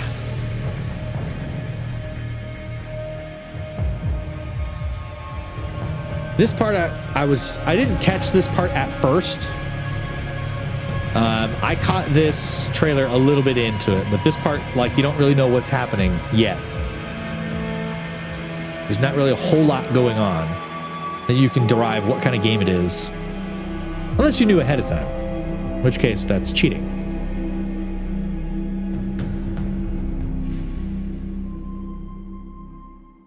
And the good bit.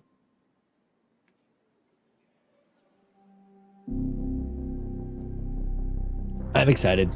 Oh, wow. I guess we're doing that right now. Okay. Yes, burn the world. Let the last cinders burn. Oh, look at this weird piece of something. Seems appropriate for this trailer. Oh, look, a cool looking robot scavenging thingies. Oh, there he is. Of course, they start out immediately with the quadrupedal. Oh, I'm so excited for this.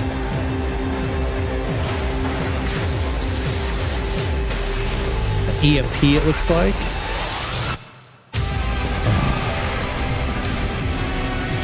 It looks like there's so many more varieties of ACs you can be now. I'm ready for this game. I'm ready for it.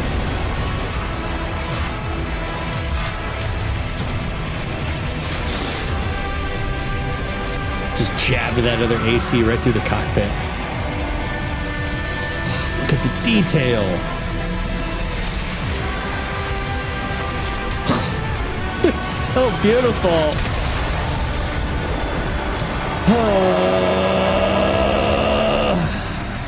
Yeah, the music is awesome. I'm so excited. I'm going to break my fantasy-only genre rule for this game right here. And let's talk about... where was it? This next moment. This right here. A different interface for his weapons.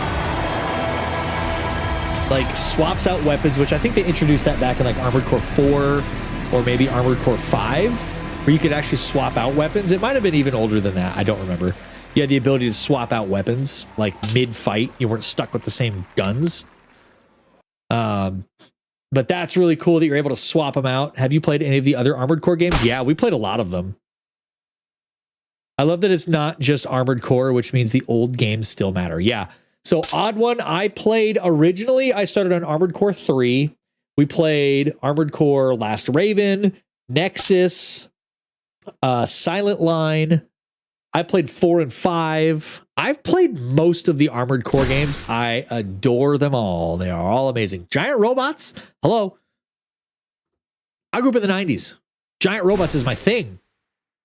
Power Rangers, Pacific Rim, Evangelion, Escaflowne, Big O, Gundam. I'm into all of it. If it's a giant mech, I'm into it.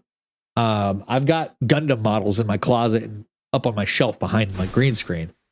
But yes, I have played most of the Armored Core games. Zone of the Enders. I don't know that one. 3 probably is still the one I've played the most because we had that game for a long time. Nexus was probably Nexus and Silent Line. Or no, sorry, Nexus and Last Raven are probably the other 2 that I played the most. How dare you say you like big robots and not know Zone of the Enders? Hell, I'm not going to know every single, big robot thing that's out there. But yeah, that's Armored Core 6. Look it up. Oh my gosh.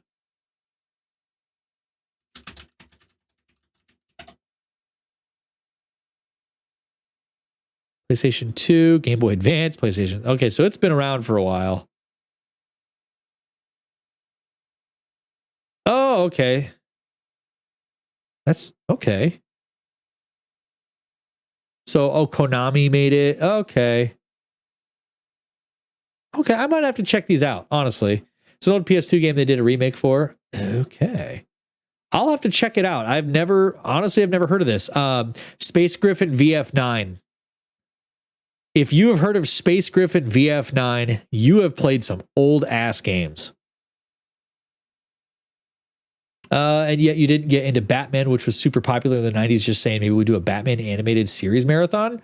So I wasn't super into the Batman show because I was more into Nickelodeon in the 90s and Cartoon Network or the Iron Man show or X-Men. I didn't get into a lot of DC stuff back in the 90s. I was mostly a Marvel fan. So I watched, if I wasn't watching Nickelodeon as a younger kid or, Cartoon Network, it was mostly the Marvel shows. So the Iron Man animated series, The Amazing Spider-Man, X-Men Evolution. I did watch, Batman Beyond. I liked that one. Really Cool Weapons. I'm pretty sure Batman was on Cartoon Network. He probably was, but I wasn't into those shows. Not into the Batman ones, unfortunately. I do know that Kevin Conroy's voice is iconic. He will never ever be replaced. That's like the guy that voices Optimus Prime. Peter Cullen. Nobody will ever be Optimus like Peter Cullen. Or Charles Martinet, however it's pronounced.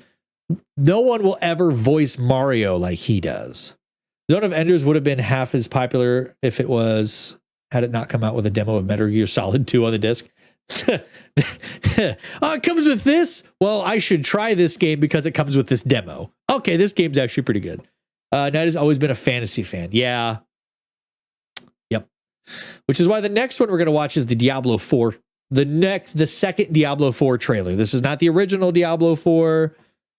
If you haven't watched that one before, go watch that one. But this is the new Diablo 4 trailer. It's really good.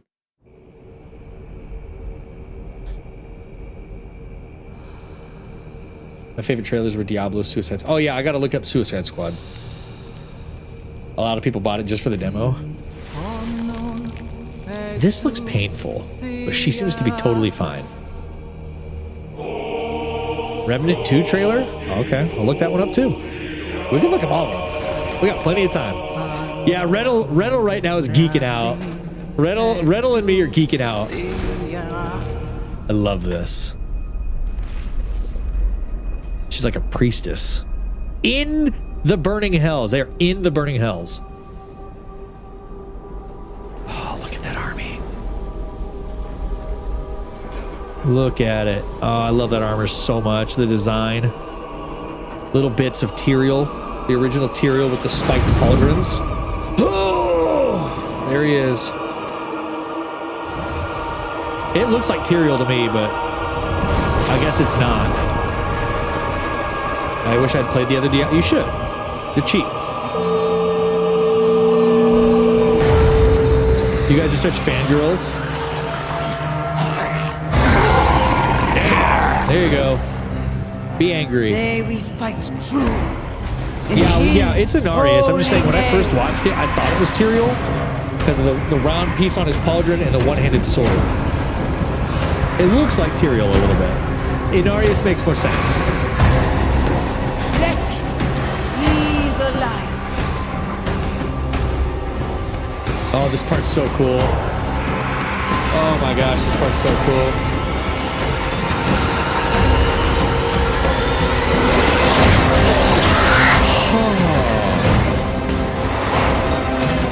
Look how long those spears are. It takes like 4 guys to use these spears. And she's just like... Oh, and then look at him. Looking like a badass. Happy dance of excitement and chair, right? Oh, look at those wings. I love their take on angel wings. Oh, I'm so excited.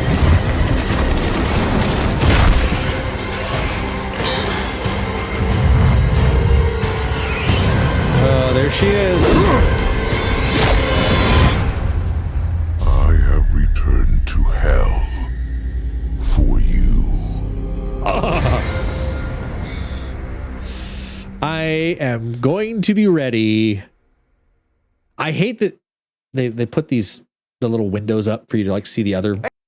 I don't care. Okay, nobody. We're not watching that right now. Sorry, Critical Role. We're not watching you. I am so ready for that game. I have loved the Diablo franchise since Diablo 1. I didn't get super into Diablo 1 when I was younger. I think when I was of the age where I was really starting to play that game, it was too hard for me. I could go back and play it now, probably be fine. I really got into Diablo and Diablo 2.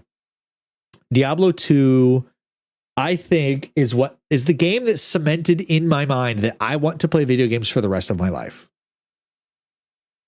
I might not have been hugging my Tyrael statue. I wish I had a Tyrael statue. I have a Tyrael cute but deadly, but the wing broke off. So I'm really bummed about that. But yeah, I think Diablo 2 is a game that cemented video games into part of who I am for the rest of my life. Diablo 2 and Legend of Zelda Ocarina of Time. I've just been infatuated with this series. Diablo 3, I've played the ever-loving piss out of Diablo 3. Both on my Switch and PC. I have hundreds and hundreds and hundreds of hours into that game. So Diablo 4, it's only natural. Yeah, waiting for Reynold to break his chair. Yeah, I'm not going to be surprised. Reynold, if you break your chair, you have to post a picture of it in my Discord. So I'm very excited for Diablo 4. They have always done an amazing job. I feel like outside of Diablo Immortal, which we're not going to count, they have never really made a horrible rendition of Diablo. I burped. Diablo 3 was, people didn't really like Diablo 3 a whole lot. I think it's just because it was a bit too different from Diablo 2. I liked Diablo 3. I thought the story for Diablo 3 was really good. You got to see more of the other archangels, not just like mention of them. You got to actually see them and talk to them. You got to meet new lords of hell. You get to hear a little bit more of the background about the origins of Sanctuary and all that stuff. So I thought Diablo 3 was really, really good. So I'm really, really, really anticipating Diablo 4 to be just phenomenal. Hopefully they talk more about the actual creation of the world with Tathamet and Anu, and the creation of the burning hells and the high heavens, the crystal tower, and all that stuff. The crystal spire, not the tower. So the next thing we are going to watch, probably the best part of the whole Game Awards, is Flute Guy. I've only played 2. I just bought 2 and 3 on Xbox. Excited to do a playthrough of both. Worth it. Absolutely worth it. Diablo 2 is just an amazing game. Paladins are my favorite. Paladins and sorceresses. Diablo 3, Demon Hunter, obviously, the new class. Gotta love that one. So yeah, the next part is going to be Flute Guy, who went so hard. Flute Guy was so into this. You could tell he was excited to both be there and to have the opportunity to just play. So let's watch Flute Guy. Sits over here in Necro and Sork. Necromancer was another big popular one with High Cask and my brother. I did have a Necromancer. I had a Necromancer. They were pretty cool, but I preferred my Zeal Paladin and my Meteor Sorceress. Okay, so this is the orchestra that they played for like all of the cool musical bits for the show. Watch Flute Guy. There he is. Going hard already. That might be like that's a tin whistle, or also known as a penny flute. Okay, he's here. He's here in the middle. Look at him go. Go, Flute Guy. On a bass flute. I didn't play Necromancer. I thought you said you did or no, was that Razlo? Because he liked to play the summoning Necros. Watch this again. Yes, we're watching Flute Guy. He just goes. Look at him. He is so excited to be playing there. He swaps for his bass flute. Here in a second. There you go. Swaps out. Super quick, smooth transition. Look at him go, dude. Flute Guy is just loving life. At the end of it, he stood up. He was like cheering. He turns around to the drummer. He's like, yeah, man. Oh, that was awesome. And the drummer was vibing with him. It was the best part of the entire thing. And then finally, fun fact, Flute Guy weapon wheel is 300 deep. Yeah, right? He could just be like, swap, swap, swap. Yeah, I thought I saw something that says he has like hundreds of flutes, like different variations, different styles, bass flutes, piccolos, everything. Like any kind of flute you could think of, he has it. He's that dedicated to the art. I should send you an email I got for the new Hogwarts game. It's a video with some of the music with game parts in the background. I mean, I could probably just find it on YouTube, I'm sure. And then the final video is some random kid. This little douchebag. Nobody likes this kid. Okay, nobody likes this kid. This was when Miyazaki was up on stage accepting the award for Game of the Year, and he interrupted the speech. So here comes Miyazaki and his translator.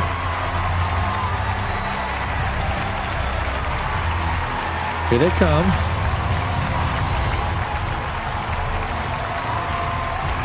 I don't know where the kid... There he is. He just wanders on up there like he's part of it. And you can tell he's wearing his dad's suit jacket because look, it's so big. Thank you so much. Miyazaki is our hero. Create the games we want to create and do our best because of you. Thank you so much. Thank you. And then he just steps on up. Hey, Matan. You know, real quick, I want to thank everybody and say that I think I want to nominate this award to my Reformed Orthodox Rabbi, Bill Clinton. Thank you, everybody. Like, what the hell?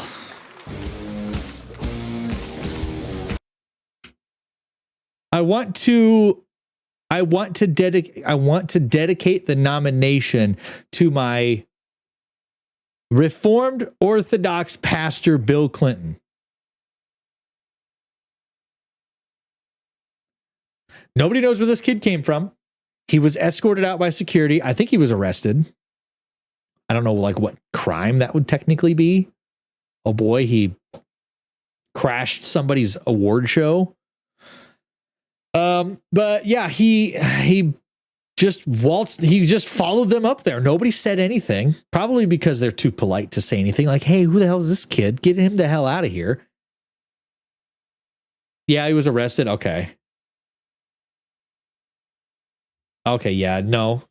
They probably have banned him from ever going to a Game Awards show again. But yeah, I mean, there really wasn't a crime that he committed. He just followed them up there and just, after they were done talking, went up there and just grabbed the mic and I think he must be French or something based on that accent. I can't tell, but he's just some stupid kid, literally interrupted their moment. They won Game of the Year, and this little turd, which I don't even know his name. I don't even care to learn his name. He goes up there and just hijacks the mic, decides he wants to dedicate the nomination. First of all, it wasn't a nomination. They won. To his Reformed Orthodox pastor, Bill Clinton.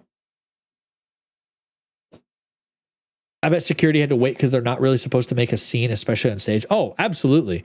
The crime was trespassing. An event was invite only, and he snuck in. Oh. Okay, well, there you go. That would be enough. They honestly, there wouldn't be really much that they would get charged, though. I don't think anybody would be like, yeah, you're going to go to jail because you snuck into an award show and said a few things on stage. Honestly, I don't think they were going to jail him for that, but I hope he gets banned from pretty much every other gaming event like that ever. I sent that video to your email. Okay. What about security is going to be jacked up next year? Probably.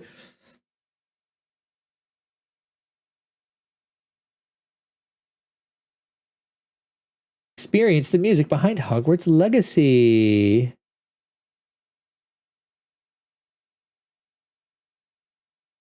Okay, hang on. Yeah, it just goes to a YouTube video. So, okay. Remnant trailer. Hang on. Let me open up another. Here we go. What was the other one? It was Remnant 2 trailer. We'll do that one. Remnant 2 official announcement trailer. You could tell Jeff was pissed, but held his composure till afterwards. Yeah, you kind of have to. You don't want to be the guy that's like, yeah, sure, you're running everything, but you don't want to be the guy that explodes. You know?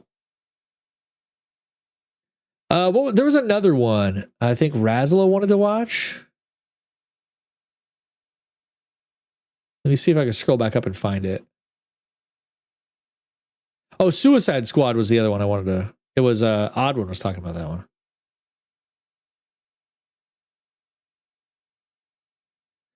And what was let's see, Suicide Squad game trailer. You watch the video closely, you can see the kid tried to leave the stage after, but was guided backstage. Yeah, that's what he gets. Play a stupid game, win a stupid prize. Okay, so the next one is the Remnant 2. I think last year, was that last year? We did play some Remnant from the Ashes on stream. Pretty fun game. I think the multiplayer could have been fixed and it would have been a lot better because then we could have had an easier time playing with less lag. But it was a fun game. I was dying laughing during one of the trailers. I can think of the name of the game, but it was that Fighting Animals. It was that Fighting Animals one. It's like Gang Beasts. Fighting Animals. I didn't see that one. The only thing that comes up for me when it comes to Fighting Animals is Knights of the Deep. So let's watch the Remnant 2. Remnant 2, they don't have, it's just called Remnant 2. So we're going to watch that one. Nah, not Brawlhalla. I don't think it was Brawlhalla. Okay.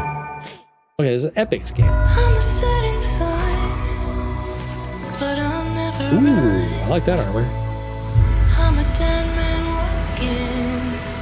I'll stay and fight as long as I'm alive.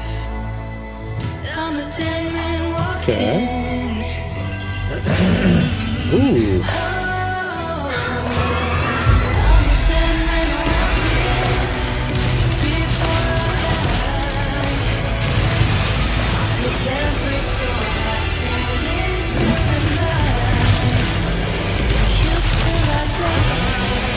Oh, that's cool. That's a bad guy.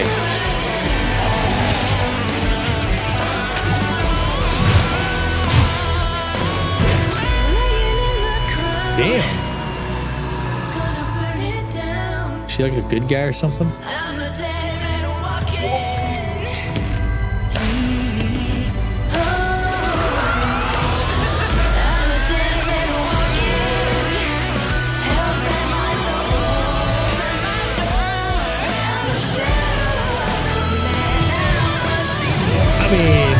This looks good.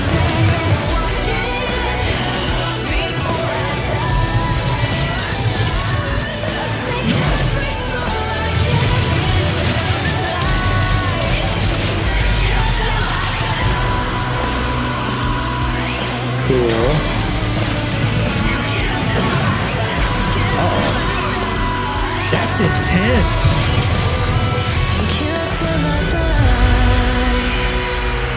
Kind of sounds like a Pretty Reckless song. It very well could be. That was good. That looked really good. The combat looks really, really cool. Yeah, we'll have to play that one too. Let's watch the Suicide Squad one. Yeah, it was intense. They were camping the whole time. Let's watch the Suicide Squad trailer, and then High Cask sent me the trailer for the video game he was talking about, the Fighting Animals one. So here is the Suicide Squad that they dedicated to Kevin Conroy at the end. It's bloody locked. We gotta keep looking. There. Oh boy. All right, Flash is clear. Keep your eyes on him, people. Oh no. Or Flash. Somebody find the back entrance. Best dirty movie I ever saw. Oh, crap! This door will not hold. We must barricade it. You stay here, pal.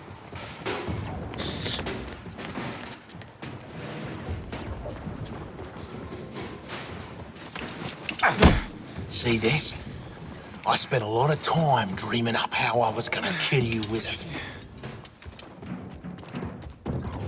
You're mine now, and you're in for a world of...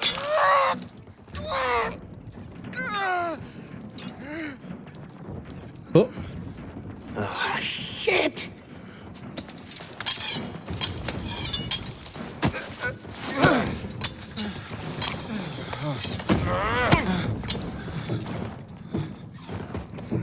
Oh, hey guys. Oh, we were just having a I little... said, shh. You hear that? It's just a finger. Please, help me! Hey, Bruce! No, Still using shadows to scare the crap out of us criminals, huh? that ain't Bruce. Don't sweat it. Batman doesn't kill people. Yeah, okay. Are you okay?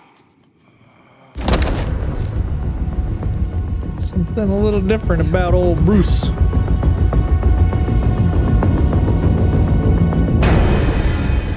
I am vengeance. I am the night. I am Batman. And then they dedicate the end to Kevin Conroy, the voice of Batman from the animated series. Kevin Conroy will forever be a voice acting legend. So yeah. Oh, and plus we have this Hogwarts one that Mama Knight wanted to watch. I kind of forgot about that one, to be honest. That one's 5 minutes long though, so maybe we'll watch that after we do the one that High Cask sent. Oh, Party Animals. Okay. Let's do that one. Since it's short. Recreate Studio presents. Oh my god, this is so cute. Can you teach me how to play this game? Wow. Yeah! Prepare your friends for a cute and relaxing Animal Crossing-like experience, and then brutally destroy them all. Devs claim this game will improve your relationship with friends. Oh, brother, help me. Yeah, sure. The Party Animals, an epic battle of the most epic animal characters, starring Royal Corgi, Orange Cat, Canada Goose, Bullshit, a regular duck that looks like absolutely no one. All of these animals have very fancy outfits. An actual Royal Corgi, an actual Orange Cat, an actual Canada Goose, an actual... This is Sparta! Let's interview the game producer. What inspired you to make so many outfits for these cute animals? Money! Money! Oh, I meant to say morning. Join the epic battle taking place in some of the most epic places. Don't try these in the human world. A submarine destroying the world. Geez. A freezing cold fighter jet. A f***ing black hole. Football. Trebuchet. Trebuchet. Huge hockey. Exploding basketball. While the game offers various modes to encourage different styles of gameplay, but we all know that the only thing that's truly interesting is to watch your friends lose their shit. Oh, I forgot. There are lots of weapons, all very realistic. John Wick really needs to learn how to use this. And the final and biggest feature of the game, butt scratching. Butt scratching. Party animals. Play with your friends. I like how it says coming 2022 Coming 2023. / early 23. I don't know. Yeah, he probably did. The announcer probably had to do several takes. That game looks hilarious. We're going to have to definitely do some community nights playing that game. That looks hilarious. We're definitely going to be doing that one as well. Let's get rid of some of these ones. We don't really need them all. I want to hear the outtakes, right? I would love to hear the outtakes for that. Okay, so now we're going to go to the Hogwarts Legacy. This is one that Mama Knight got in an email. Apparently, it's got some really good music, and it also features some gameplay. My friend is at Universal Hollywood right now and sent me a pic of Hogwarts all decked out in the holiday decor. I didn't see it in any kind of holiday stuff, but Mama Knight and I did. We did go to Harry Potter at Universal. It was pretty cool. Okay, so this, we'll just has good music.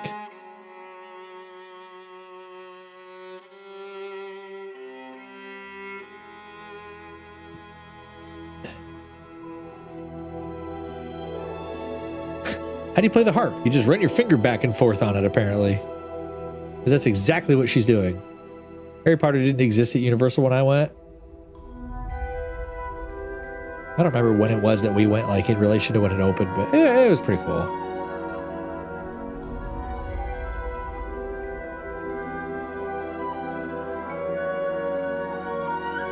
Okay. Now we're going to go at Christmas time. All that stuff gets decked out at Christmas time. Universal, Disney, all of it. It's all pretty intense during Christmas. Gosh, was it 2019? I don't even remember. Feels like it was longer ago than that.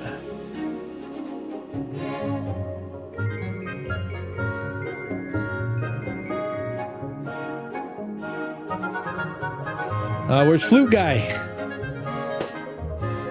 Pretty intense. Yeah, it was very, very gorgeous while camping. Yeah, that's pretty cool.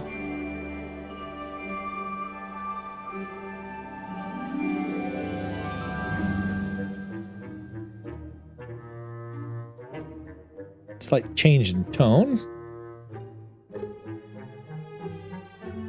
I mean, this side's pretty cool. Just like showcasing a lot of the castle.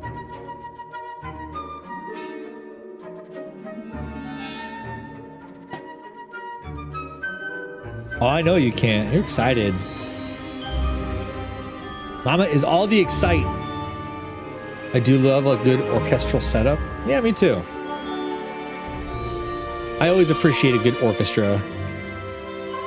Is this not a PS5 exclusive, though? I don't think so, because Mama Knight doesn't have a PS5.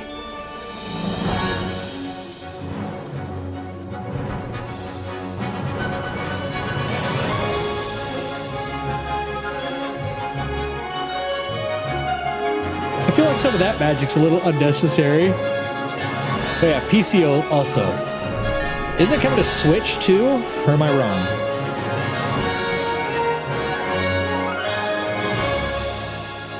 I thought it was going to be on more than just PC.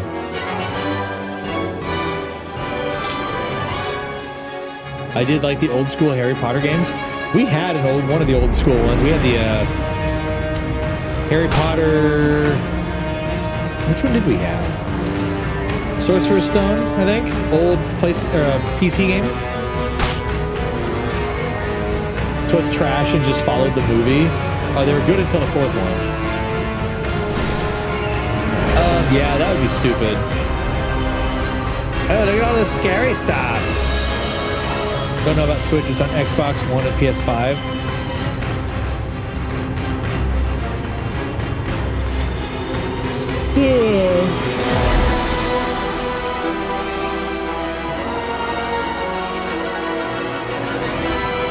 I mean, that's pretty cool.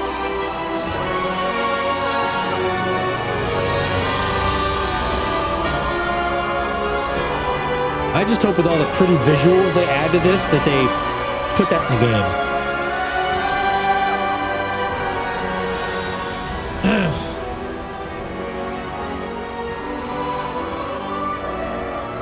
Because that would be really disappointing to have all of this be in this video and then not translate into the game. I've been to Universal Hollywood in probably over a decade. Went to Universal Orlando back in 2016. Used to do Disney annually. Would do Universal every third or fourth Disney trip.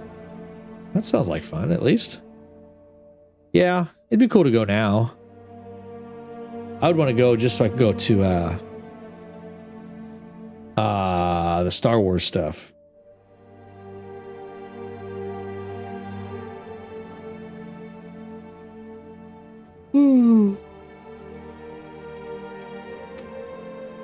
Yeah, if they have like all of this memorable music and all of the cool visuals playing in the background and then it doesn't make it into the game, that's gonna be really disappointing.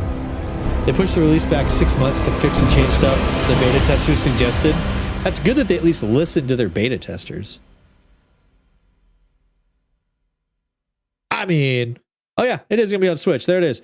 PS5, PS4, Xbox Series X, Xbox One, and Switch. And PC. So it's going to be on everything. Well, go Harry Potter. About the deluxe version, which includes the soundtrack. Of course you did. You kind of have to. So yeah, that's the Hogwarts Legacy thing. The like a cool, what do they want to call it? Overture to the Unwritten, I guess. There's so many hilarious videos of the Grinch meets the meet and greets at Universal. I've seen some of those. They get some really good people to play Grinch at Universal, and it always works really, really well. What else? Any other trailers that we didn't watch that anybody wants to see? Because I was at work during, or no, I wasn't at work. I wasn't. Well, I didn't catch the very beginning of the Game Awards. No, not Harry Potter. It's 100 years before that. Well, whatever. Hogwarts. Jedi. What was it? Star Wars. Jedi Survivor. Yeah, because I heard that they brought the one guy back. The guy who plays the main character. We'll watch this one because it's longer. Not that. People are speculating that, I don't know, there was like a scene from the trailer that speculated that Starkiller might be coming back.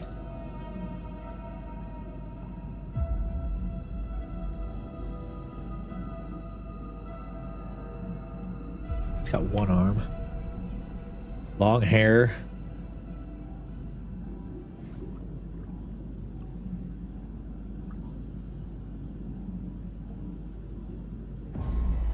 Oh.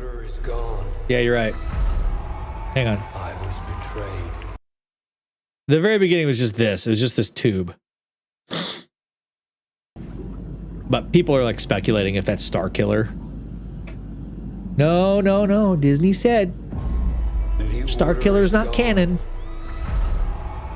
I was betrayed by the one I trusted most.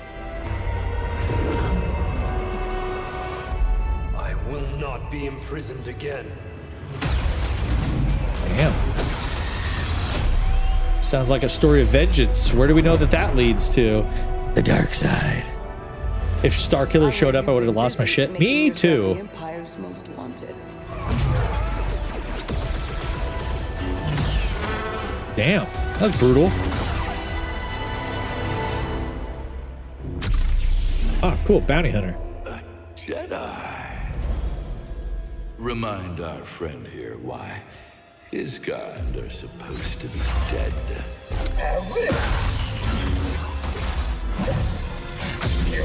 Ooh, 2.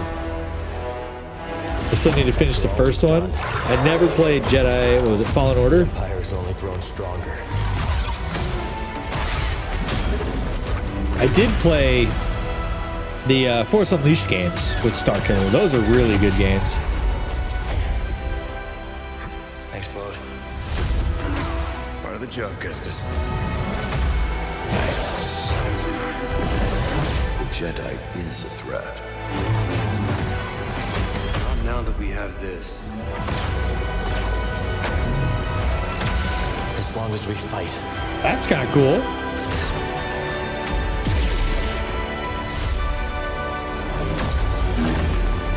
Oh, a little crossguard action. Of course, some of these games were awesome. The first one was the better one. The second one was good, just not as good as the first. Okay. Okay, that game looks good too. I'd have to go back and watch Jedi Fallen Order or play Jedi Fallen Order before I could play that game. But that looks really good too. So yeah, a little bit of dual wielding action. Was that one? Did they have dual wielding in the first game? I can't remember if they did. But that looks pretty good. That game looks pretty good.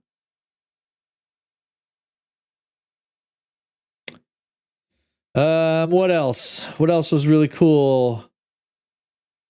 So we went through all of the different award categories and who won. We watched a lot of cool trailers. Yeah, a lot of really cool stuff. A lot of really cool. Oh, we should watch the Final Fantasy 16. I just sent one to you. You did? Oh yeah, the Lords of the Fallen. We haven't officially watched that one on here together. This is the one I'm the most excited about. Limited Run Games already has a $300 version up for pre-order, includes a lightsaber hilt. That would be really cool. We'll watch Judas looks good if you're a fan of BioShock. Okay, we'll get into that one too. Here. Let me get that. Let's do Judas trailer. Judas official reveal. Okay. Okay. So let's do Lords of the Fallen first. That's the one that Highcast just sent. This is the one I am the most excited about. It's the only reason I'm playing Lords of the Fallen, the game that I've been streaming lately. It's the only reason I'm playing that, so I have a basis of comparison. It's not a remake. It takes place 1,000 years before the game I'm playing, but I'm still so very excited for this game.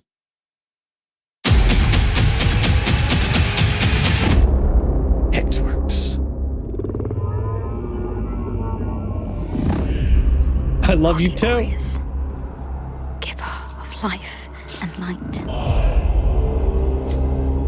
In your divine radiance, we trust. Oh, Shield look our at it. souls with grace, our hearts with hope. Oh, And it's guide Blight our Town. path eternal. I must go, but I love you guys. Never change. And always Turn remember. our gaze from what lies beyond your luster, where wickedness dwells. I'm the so shadows excited for this. Arm us with your golden splendor, so that together may we vanquish Rabbi the Bill Clinton. darkness. Love Tonight, Rabbi Bill Clinton. We walk. Oh, I'm so excited for this game. I'm definitely going to need a better graphics card. May Miyazaki forever bless you with pain and torment. Amen. All right, bye, Cosmic.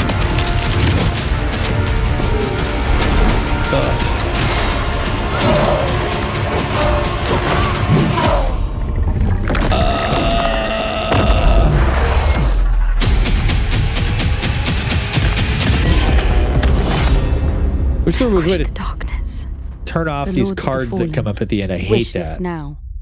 Oh, trust me, that was wishlisted months ago. The Dark Crusaders. I want to cosplay as the Dark Crusader. Believe me, that was wishlisted months ago. I'm still running a 970. I need a full PC upgrade. Fair. They're pretty pricey.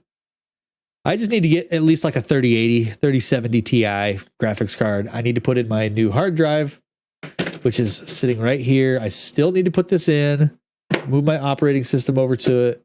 But anyway, so let's look at the Final Fantasy 16 trailer.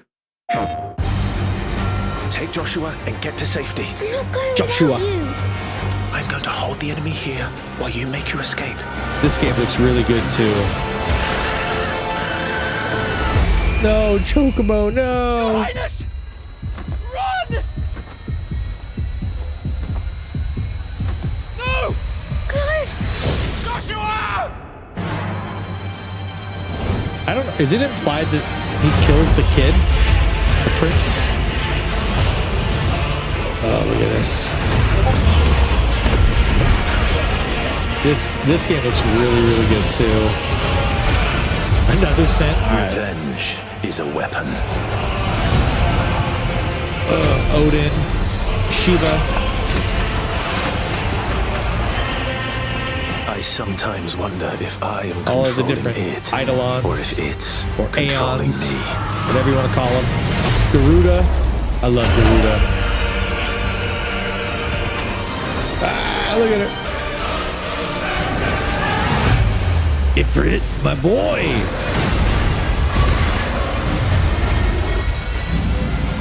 Oh, this.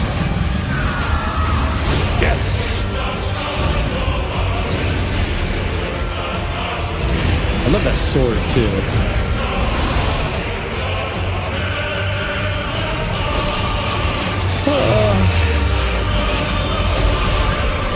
Powers from all the Eidolons.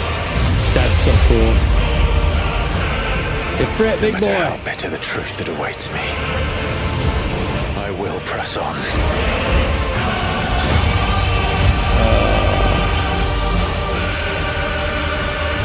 Good boy. Good boy. What do we do? The usual. 13 years I've waited for this chance. I won't be dying today. Come to me, Ifrit! Oh, Titan. Cool.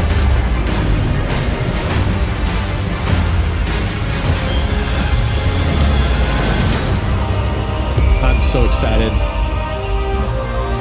I'm so excited. It looks so good. It's also coming out in June. Why are all the good games coming out in June? PlayStation 5 exclusive though, so I guess I'll be waiting on that one. So let's watch the Judas trailer real quick, and then we'll watch the last one that Highcask sent us. I don't know anything. I didn't catch this one, so I don't know about this one. I do love BioShock though. I played BioShock 1 and 2. Is dying. And my only way out of here is with one of them.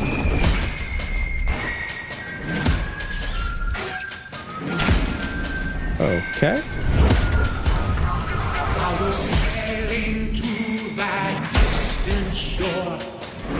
Leave the Johnny Eat the cookie! as the Mayflower gets to the ocean floor, and it's Oh, that's cool. for us to leave her, Johnny, leave her. Oh, leave her, Johnny, leave her. Oh, the Mayflower's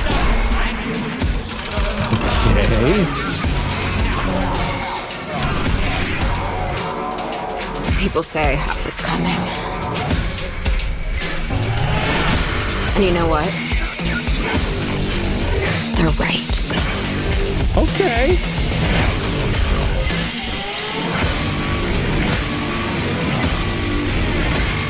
Fix what you broke.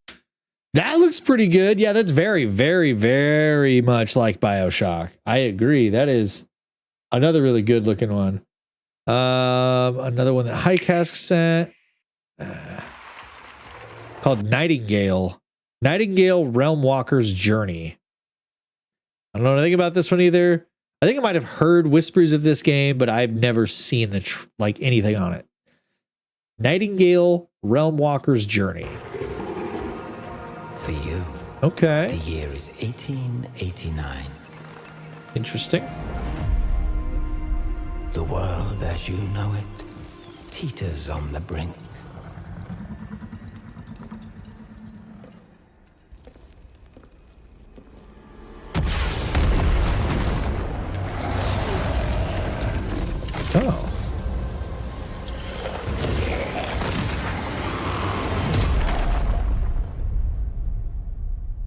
The Okay. magical network of portals has collapsed.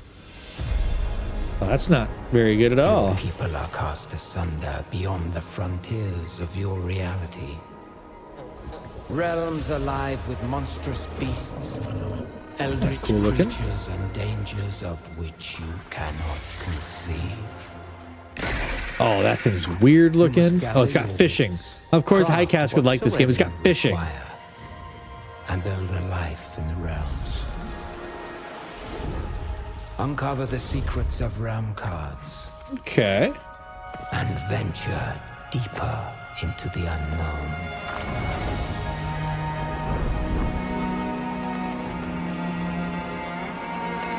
Interesting style that they choose. Oh, cool. Look at that giant. Realm Walker, your path forward is winding and full of terrors.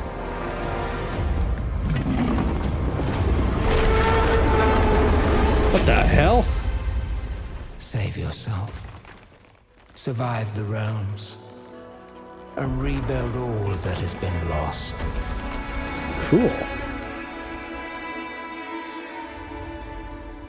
Enter the Ultimate Realm Walker PC giveaway. Look at that. There you go. You can win a new PC. Okay, that one looked really cool too. Just very, I don't know, very mystical, very, I don't even know. Looked really cool though. You don't really get a whole lot from it though. You don't like, I don't know what the problem is. But it looked really good. Does anyone know what type of Transformers Reactivate is going to be? Huh? Type of game Transformers Reactivate? Come on.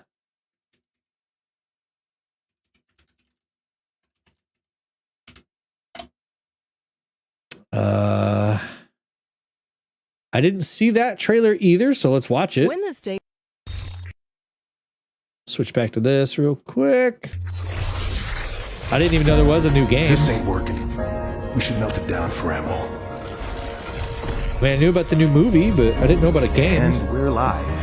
Come on, big guy. Sequencing at 17%. Loading memory core now. It's all the same.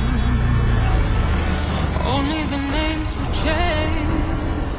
And every day it seems we're wasting away. Or are they trying to bring like Optimus Prime online or something? Where the faces are so cold. I drive all night just to get back home. Ooh. Trailer was interesting, especially if you get to play as a Transformer in a first-person perspective. That would be cool.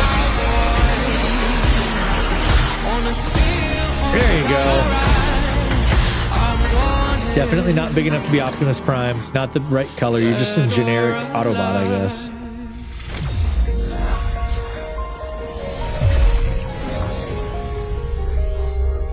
I mean, I could see that being a oh, look, there's the guy. That's your, is that Bumblebee? Are you supposed to be Bumblebee? It almost looks like it's supposed to be Bumblebee right here. The yellow is kind of a dead giveaway that it's supposed to be Bumblebee, but maybe it's not. Maybe they're trying to make you think it's Bumblebee. I feel like Bumblebee has had way too much Transformers attention. You know, he's like the main character Transformer from the Shia LaBeouf movies. There's an entire plot twist. You're actually a Decepticon. That's definitely an Autobot symbol on his chest. But that would be cool. That would be cool if they made a Transformers game where you got to like build your own Transformer and decide if you're going to be a Decepticon or an Autobot and then play through two different storylines. That would be cool. But this definitely looks like Bumblebee or maybe even some weird form of Red Alert based off of his head. It's likely to be Bumblebee or just some generic Transformer. That would be my guess. Either way, it looks pretty good. Looks like it might end up being a first-person shooter. Can't really tell based on that because it's all cinematic. There's no gameplay. But it looks pretty good. Pretty well done, I would say. That's another one I like keep an eye out. There were yellow Decepticons. They just guessing in that thumbnail.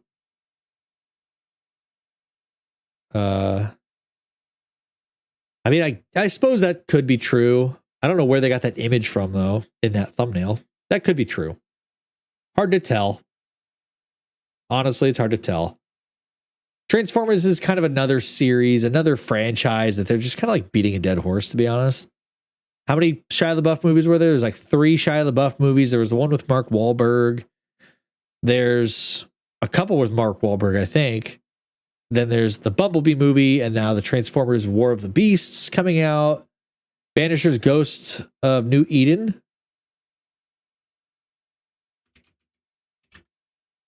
Let's check that one out too, I guess.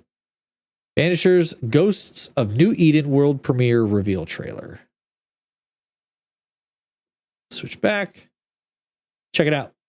I don't know. I didn't hear about this one. I didn't watch most of it, to be honest. I was geeking out about Armored Core 6, Diablo 4. Don't Nod Studios. I like that name. Don't Nod. 2 with Mark, 3 with Shyla, and the Bumblebee movie was better than all of them. I haven't finished all of Bumblebee yet. So, you're a banisher, eh? You want ghosts, right? You must have seen some strange things.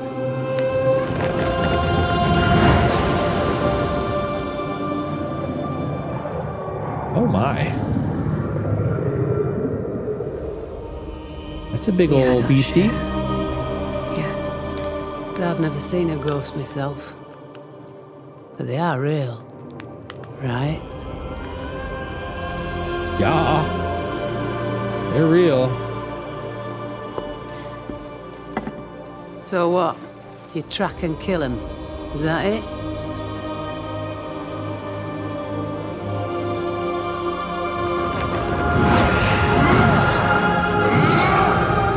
We banish them.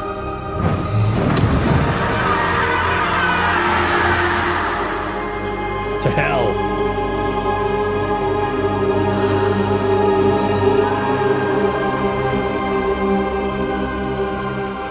I shall wish you a good hunt, then.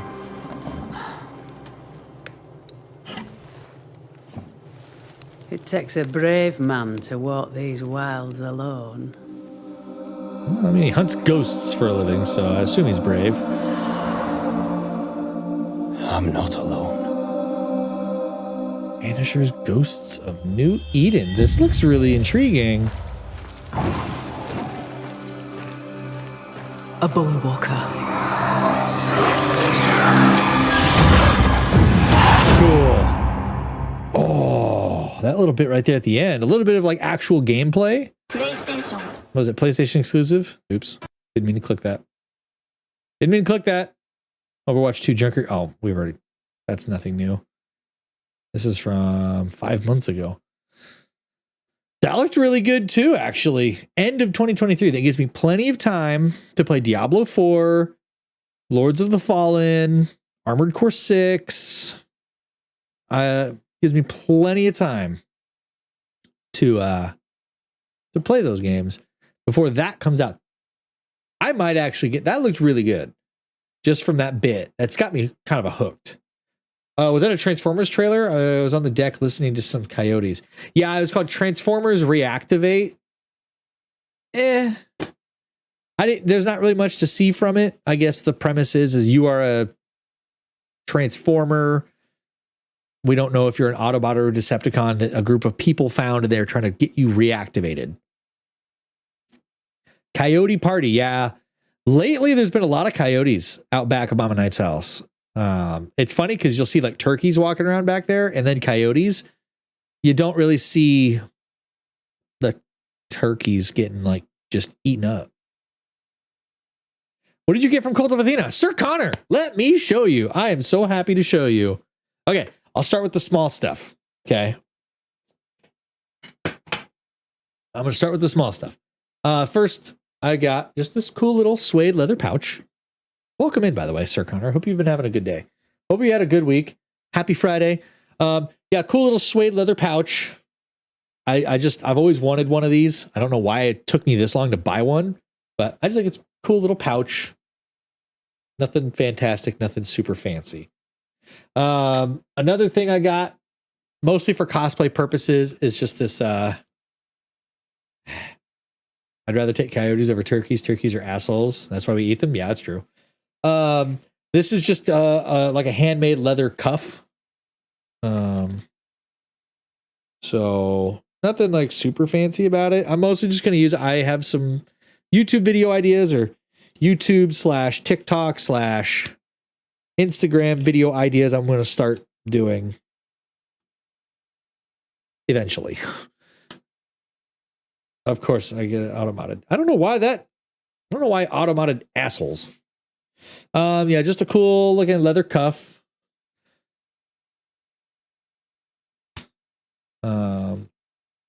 Take that back off because it's not super comfortable to wear yet. Okay, moving on to the metal. As you know, if you're gonna get something on Kult of Athena, you got to get something metal. A couple of handmade, just Viking utility knives is what they call them. They're not sharpened. I didn't bother to order them sharpened because it just adds to the cost. And I figured, well, I could probably sharpen them myself. I've wanted to learn how to sharpen things, get like a sharpening stone, and learn how to do it myself. So these are just a couple of really cool little knives. Yeah. Needs foot oil will soften that cuff right up. Okay, I'll keep that in mind actually.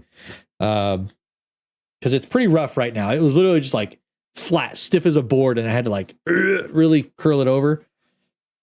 This next part's gonna excite you, Sir Connor. We got some chainmail. I got a chainmail coif. It's really weird that you can see right through it, through the back. I assure you that it is complete. I was wearing it earlier and I took it off because I wanted to wear my headphones. Actually, I guess at this point I could probably put it back on.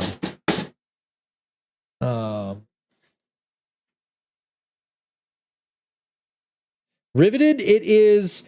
This one is alternating.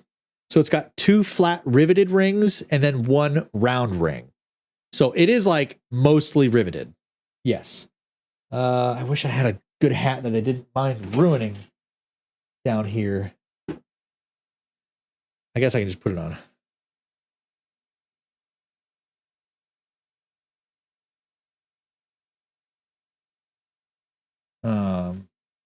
Yeah, it's mostly riveted.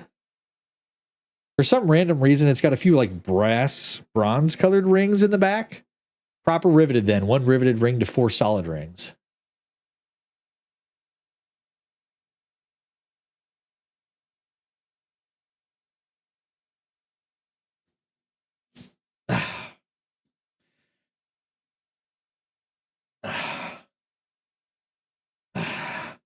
So here we go.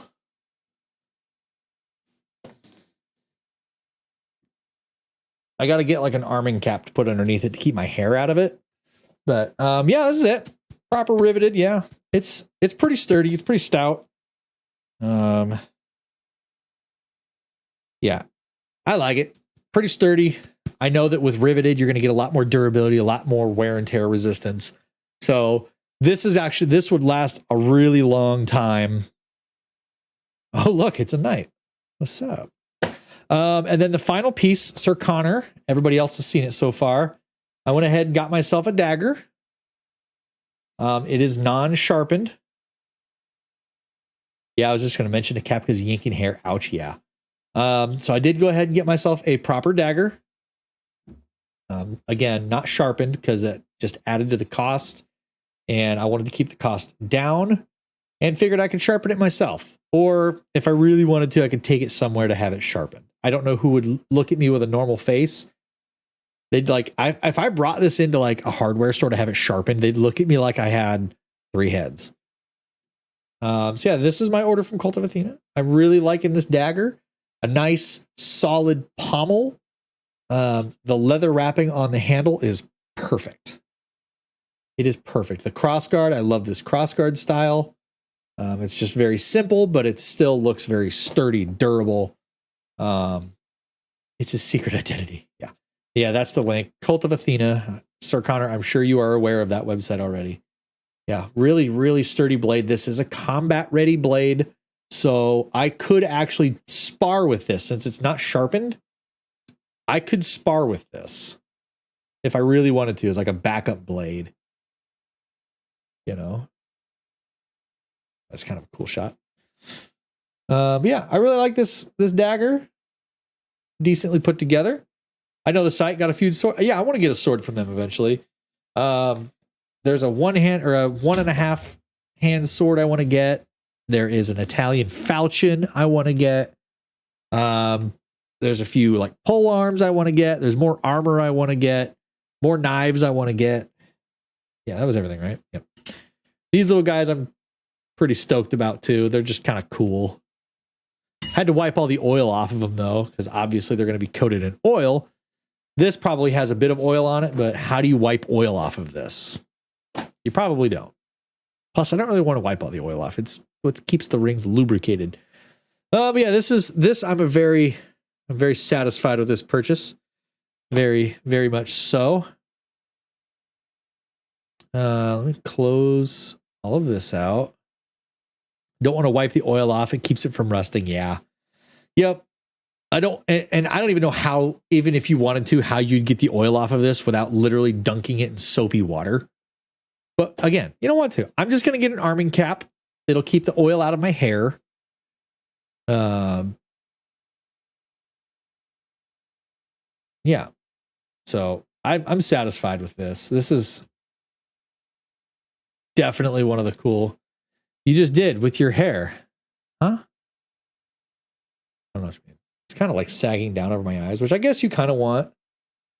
Sawdust in a cement mixer, actually, or a barrel of sand also gets the rust off. Oh, yeah, that would do it. Yep, that would do it. I don't think I'll do that. I'll just leave it as is, honestly. It's a cosplay piece. I mean, it is functional. Obviously, being riveted chainmail, it's functional. I mean, I'd survive a zombie apocalypse with this. Ain't no zombies biting me anywhere. Say he chose poorly. He chose poorly. It's been too long since I've seen that movie. I need to go back and watch that movie again. But yeah. I'm really satisfied with this purchase. A big shout out to Kult of Athena. They ran a giveaway on Instagram and I won a $100 gift certificate. And that fueled the fire to buy all of this stuff. You know, I spent more than what the gift certificate was. I went a little overboard, to be honest. I kind of got in trouble with Coco a little bit because of how much I spent. But I am very satisfied with all this stuff. I am very, very, very impressed. That, and they're close enough to me that it took a day to get here once it shipped. Literally, I got the shipping email yesterday and I got it today. So spending more is good manners. Exactly. They just send you $100 gift card. You don't just spend the $100 and say, sweet, thanks for the free stuff. You spend a little extra. You know, I was only planning on spending an extra like $50, but I ended up spending an extra 116. Oops. So yeah, really cool. I can't wait to try it on with like the rest of my stuff. It'll sound really noisy though with all my armor on because this is just going to be rubbing on it. And so this will get quite noisy. Again, you get that chainmail ASMR. This will be quite noisy against my other armor pieces, but this is a very, very worthwhile protective piece. Maybe not that mannerly. Yeah, I could spend thousands there. Honestly, knights aren't known for their sneaking. Exactly. You going loud and proud, you know? Yeah, there's a lot of things I'd want to buy off that website. I just don't have the money for it. I could spend thousands easily there. I could buy like 2 swords and spend almost $1,000 because the falchion I want is like just over 200. The 2-handed sword is just over 300. It's almost 400. The pauldrons I want are over 100. They're like 120. The helmet I want to get's 120-ish. Yeah, that place is dangerous, but you get some really cool stuff. I mean, I don't think anybody's gonna deny that this is cool. Like, call me a huge nerd. I don't care. I will see you on the battlefield. I will fight for my honor. And I will win because I have armor and you have nothing. Well, Sir Connor has stuff. Nobody else does. Urgh. But yeah, so yeah. I'm happy. This is really cool. I think it looks pretty snazzy in black too. Just saying. But with that, I do need to get rated out because I got to get to bed. We have a lot of stuff I have to do tomorrow. Not even remotely dorky. Sweet. I will see your nerd and raise you one geek. I am both of those things. Who are we gonna raid out to tonight, y'all? I need somebody to raid to. We need somebody's to raid to. I use nerd and geek interchangeably. So do I, most of the time. Who do we want to raid to? There's a lot of people on right now. It's Saturday or it's Friday night, so there's a lot of people that we could raid to. No new people on here that I see in the recommended list that I know of. We could raid to Lebers, Ham All Kid, Steve French Fry, Demon Fighters. Damn. A lot of people on right now. Gooch. We raided a Gooch recently. We raided a Kozo fairly recently. Raven's on. We raided to Raven fairly recently as well. I'm a nerd. You're a geek. Nerdgasm rolls off the tongue a bit easier than geekgasm. Oh, that's true. Can I make a suggestion? Absolutely, you can. We're always down to meeting new friends if it's somebody that we don't already know. But we're always down to raid, the homies. We don't care. Lebers is playing the new Pokemon. Those Demon Fighters. Steve French Fry is just chatting along with Hamel Kid. But yes, if you have a Dragon's Fire 1480, let's give it a shot. There's a good friend of mine. She's in a fair guild and she's a blind streamer. Let's see what that's all about. Oh, there it goes. Dragon's Fire 1480. Okay. Playing Plate Up. So like she's like fully blind and streaming? Because how does that work? But yeah, I'm always down to raid a new person, especially with the name Dragon's Fire. I love dragons. I actually have Bex working on a new emote. Just a little dragon emote. Legally blind, yes, she sees shapes and colors. Okay, fair. Yeah, let's do that. Let's do Dragon's Fire 1480. Let's raid a new friend. We'll go ahead and get this raid rolling here. We'll do this. This has been fun. We're gonna go ahead and start this raid. We're gonna kick on over to Dragon's Fire, hang out a little bit. She's playing Plate Up, so a restaurant, like a chill, like cozy restaurant game, which we're always down to see, because everybody could use a little chill in their life. Come on, Dixper, get out of here. Okay. She's working on Gato emotes for me. Yeah, she said she's been redoing her her office, and that's why it's taking so long to get stuff. Her stream is 100% talk to speech. Oh, text to speech. Okay.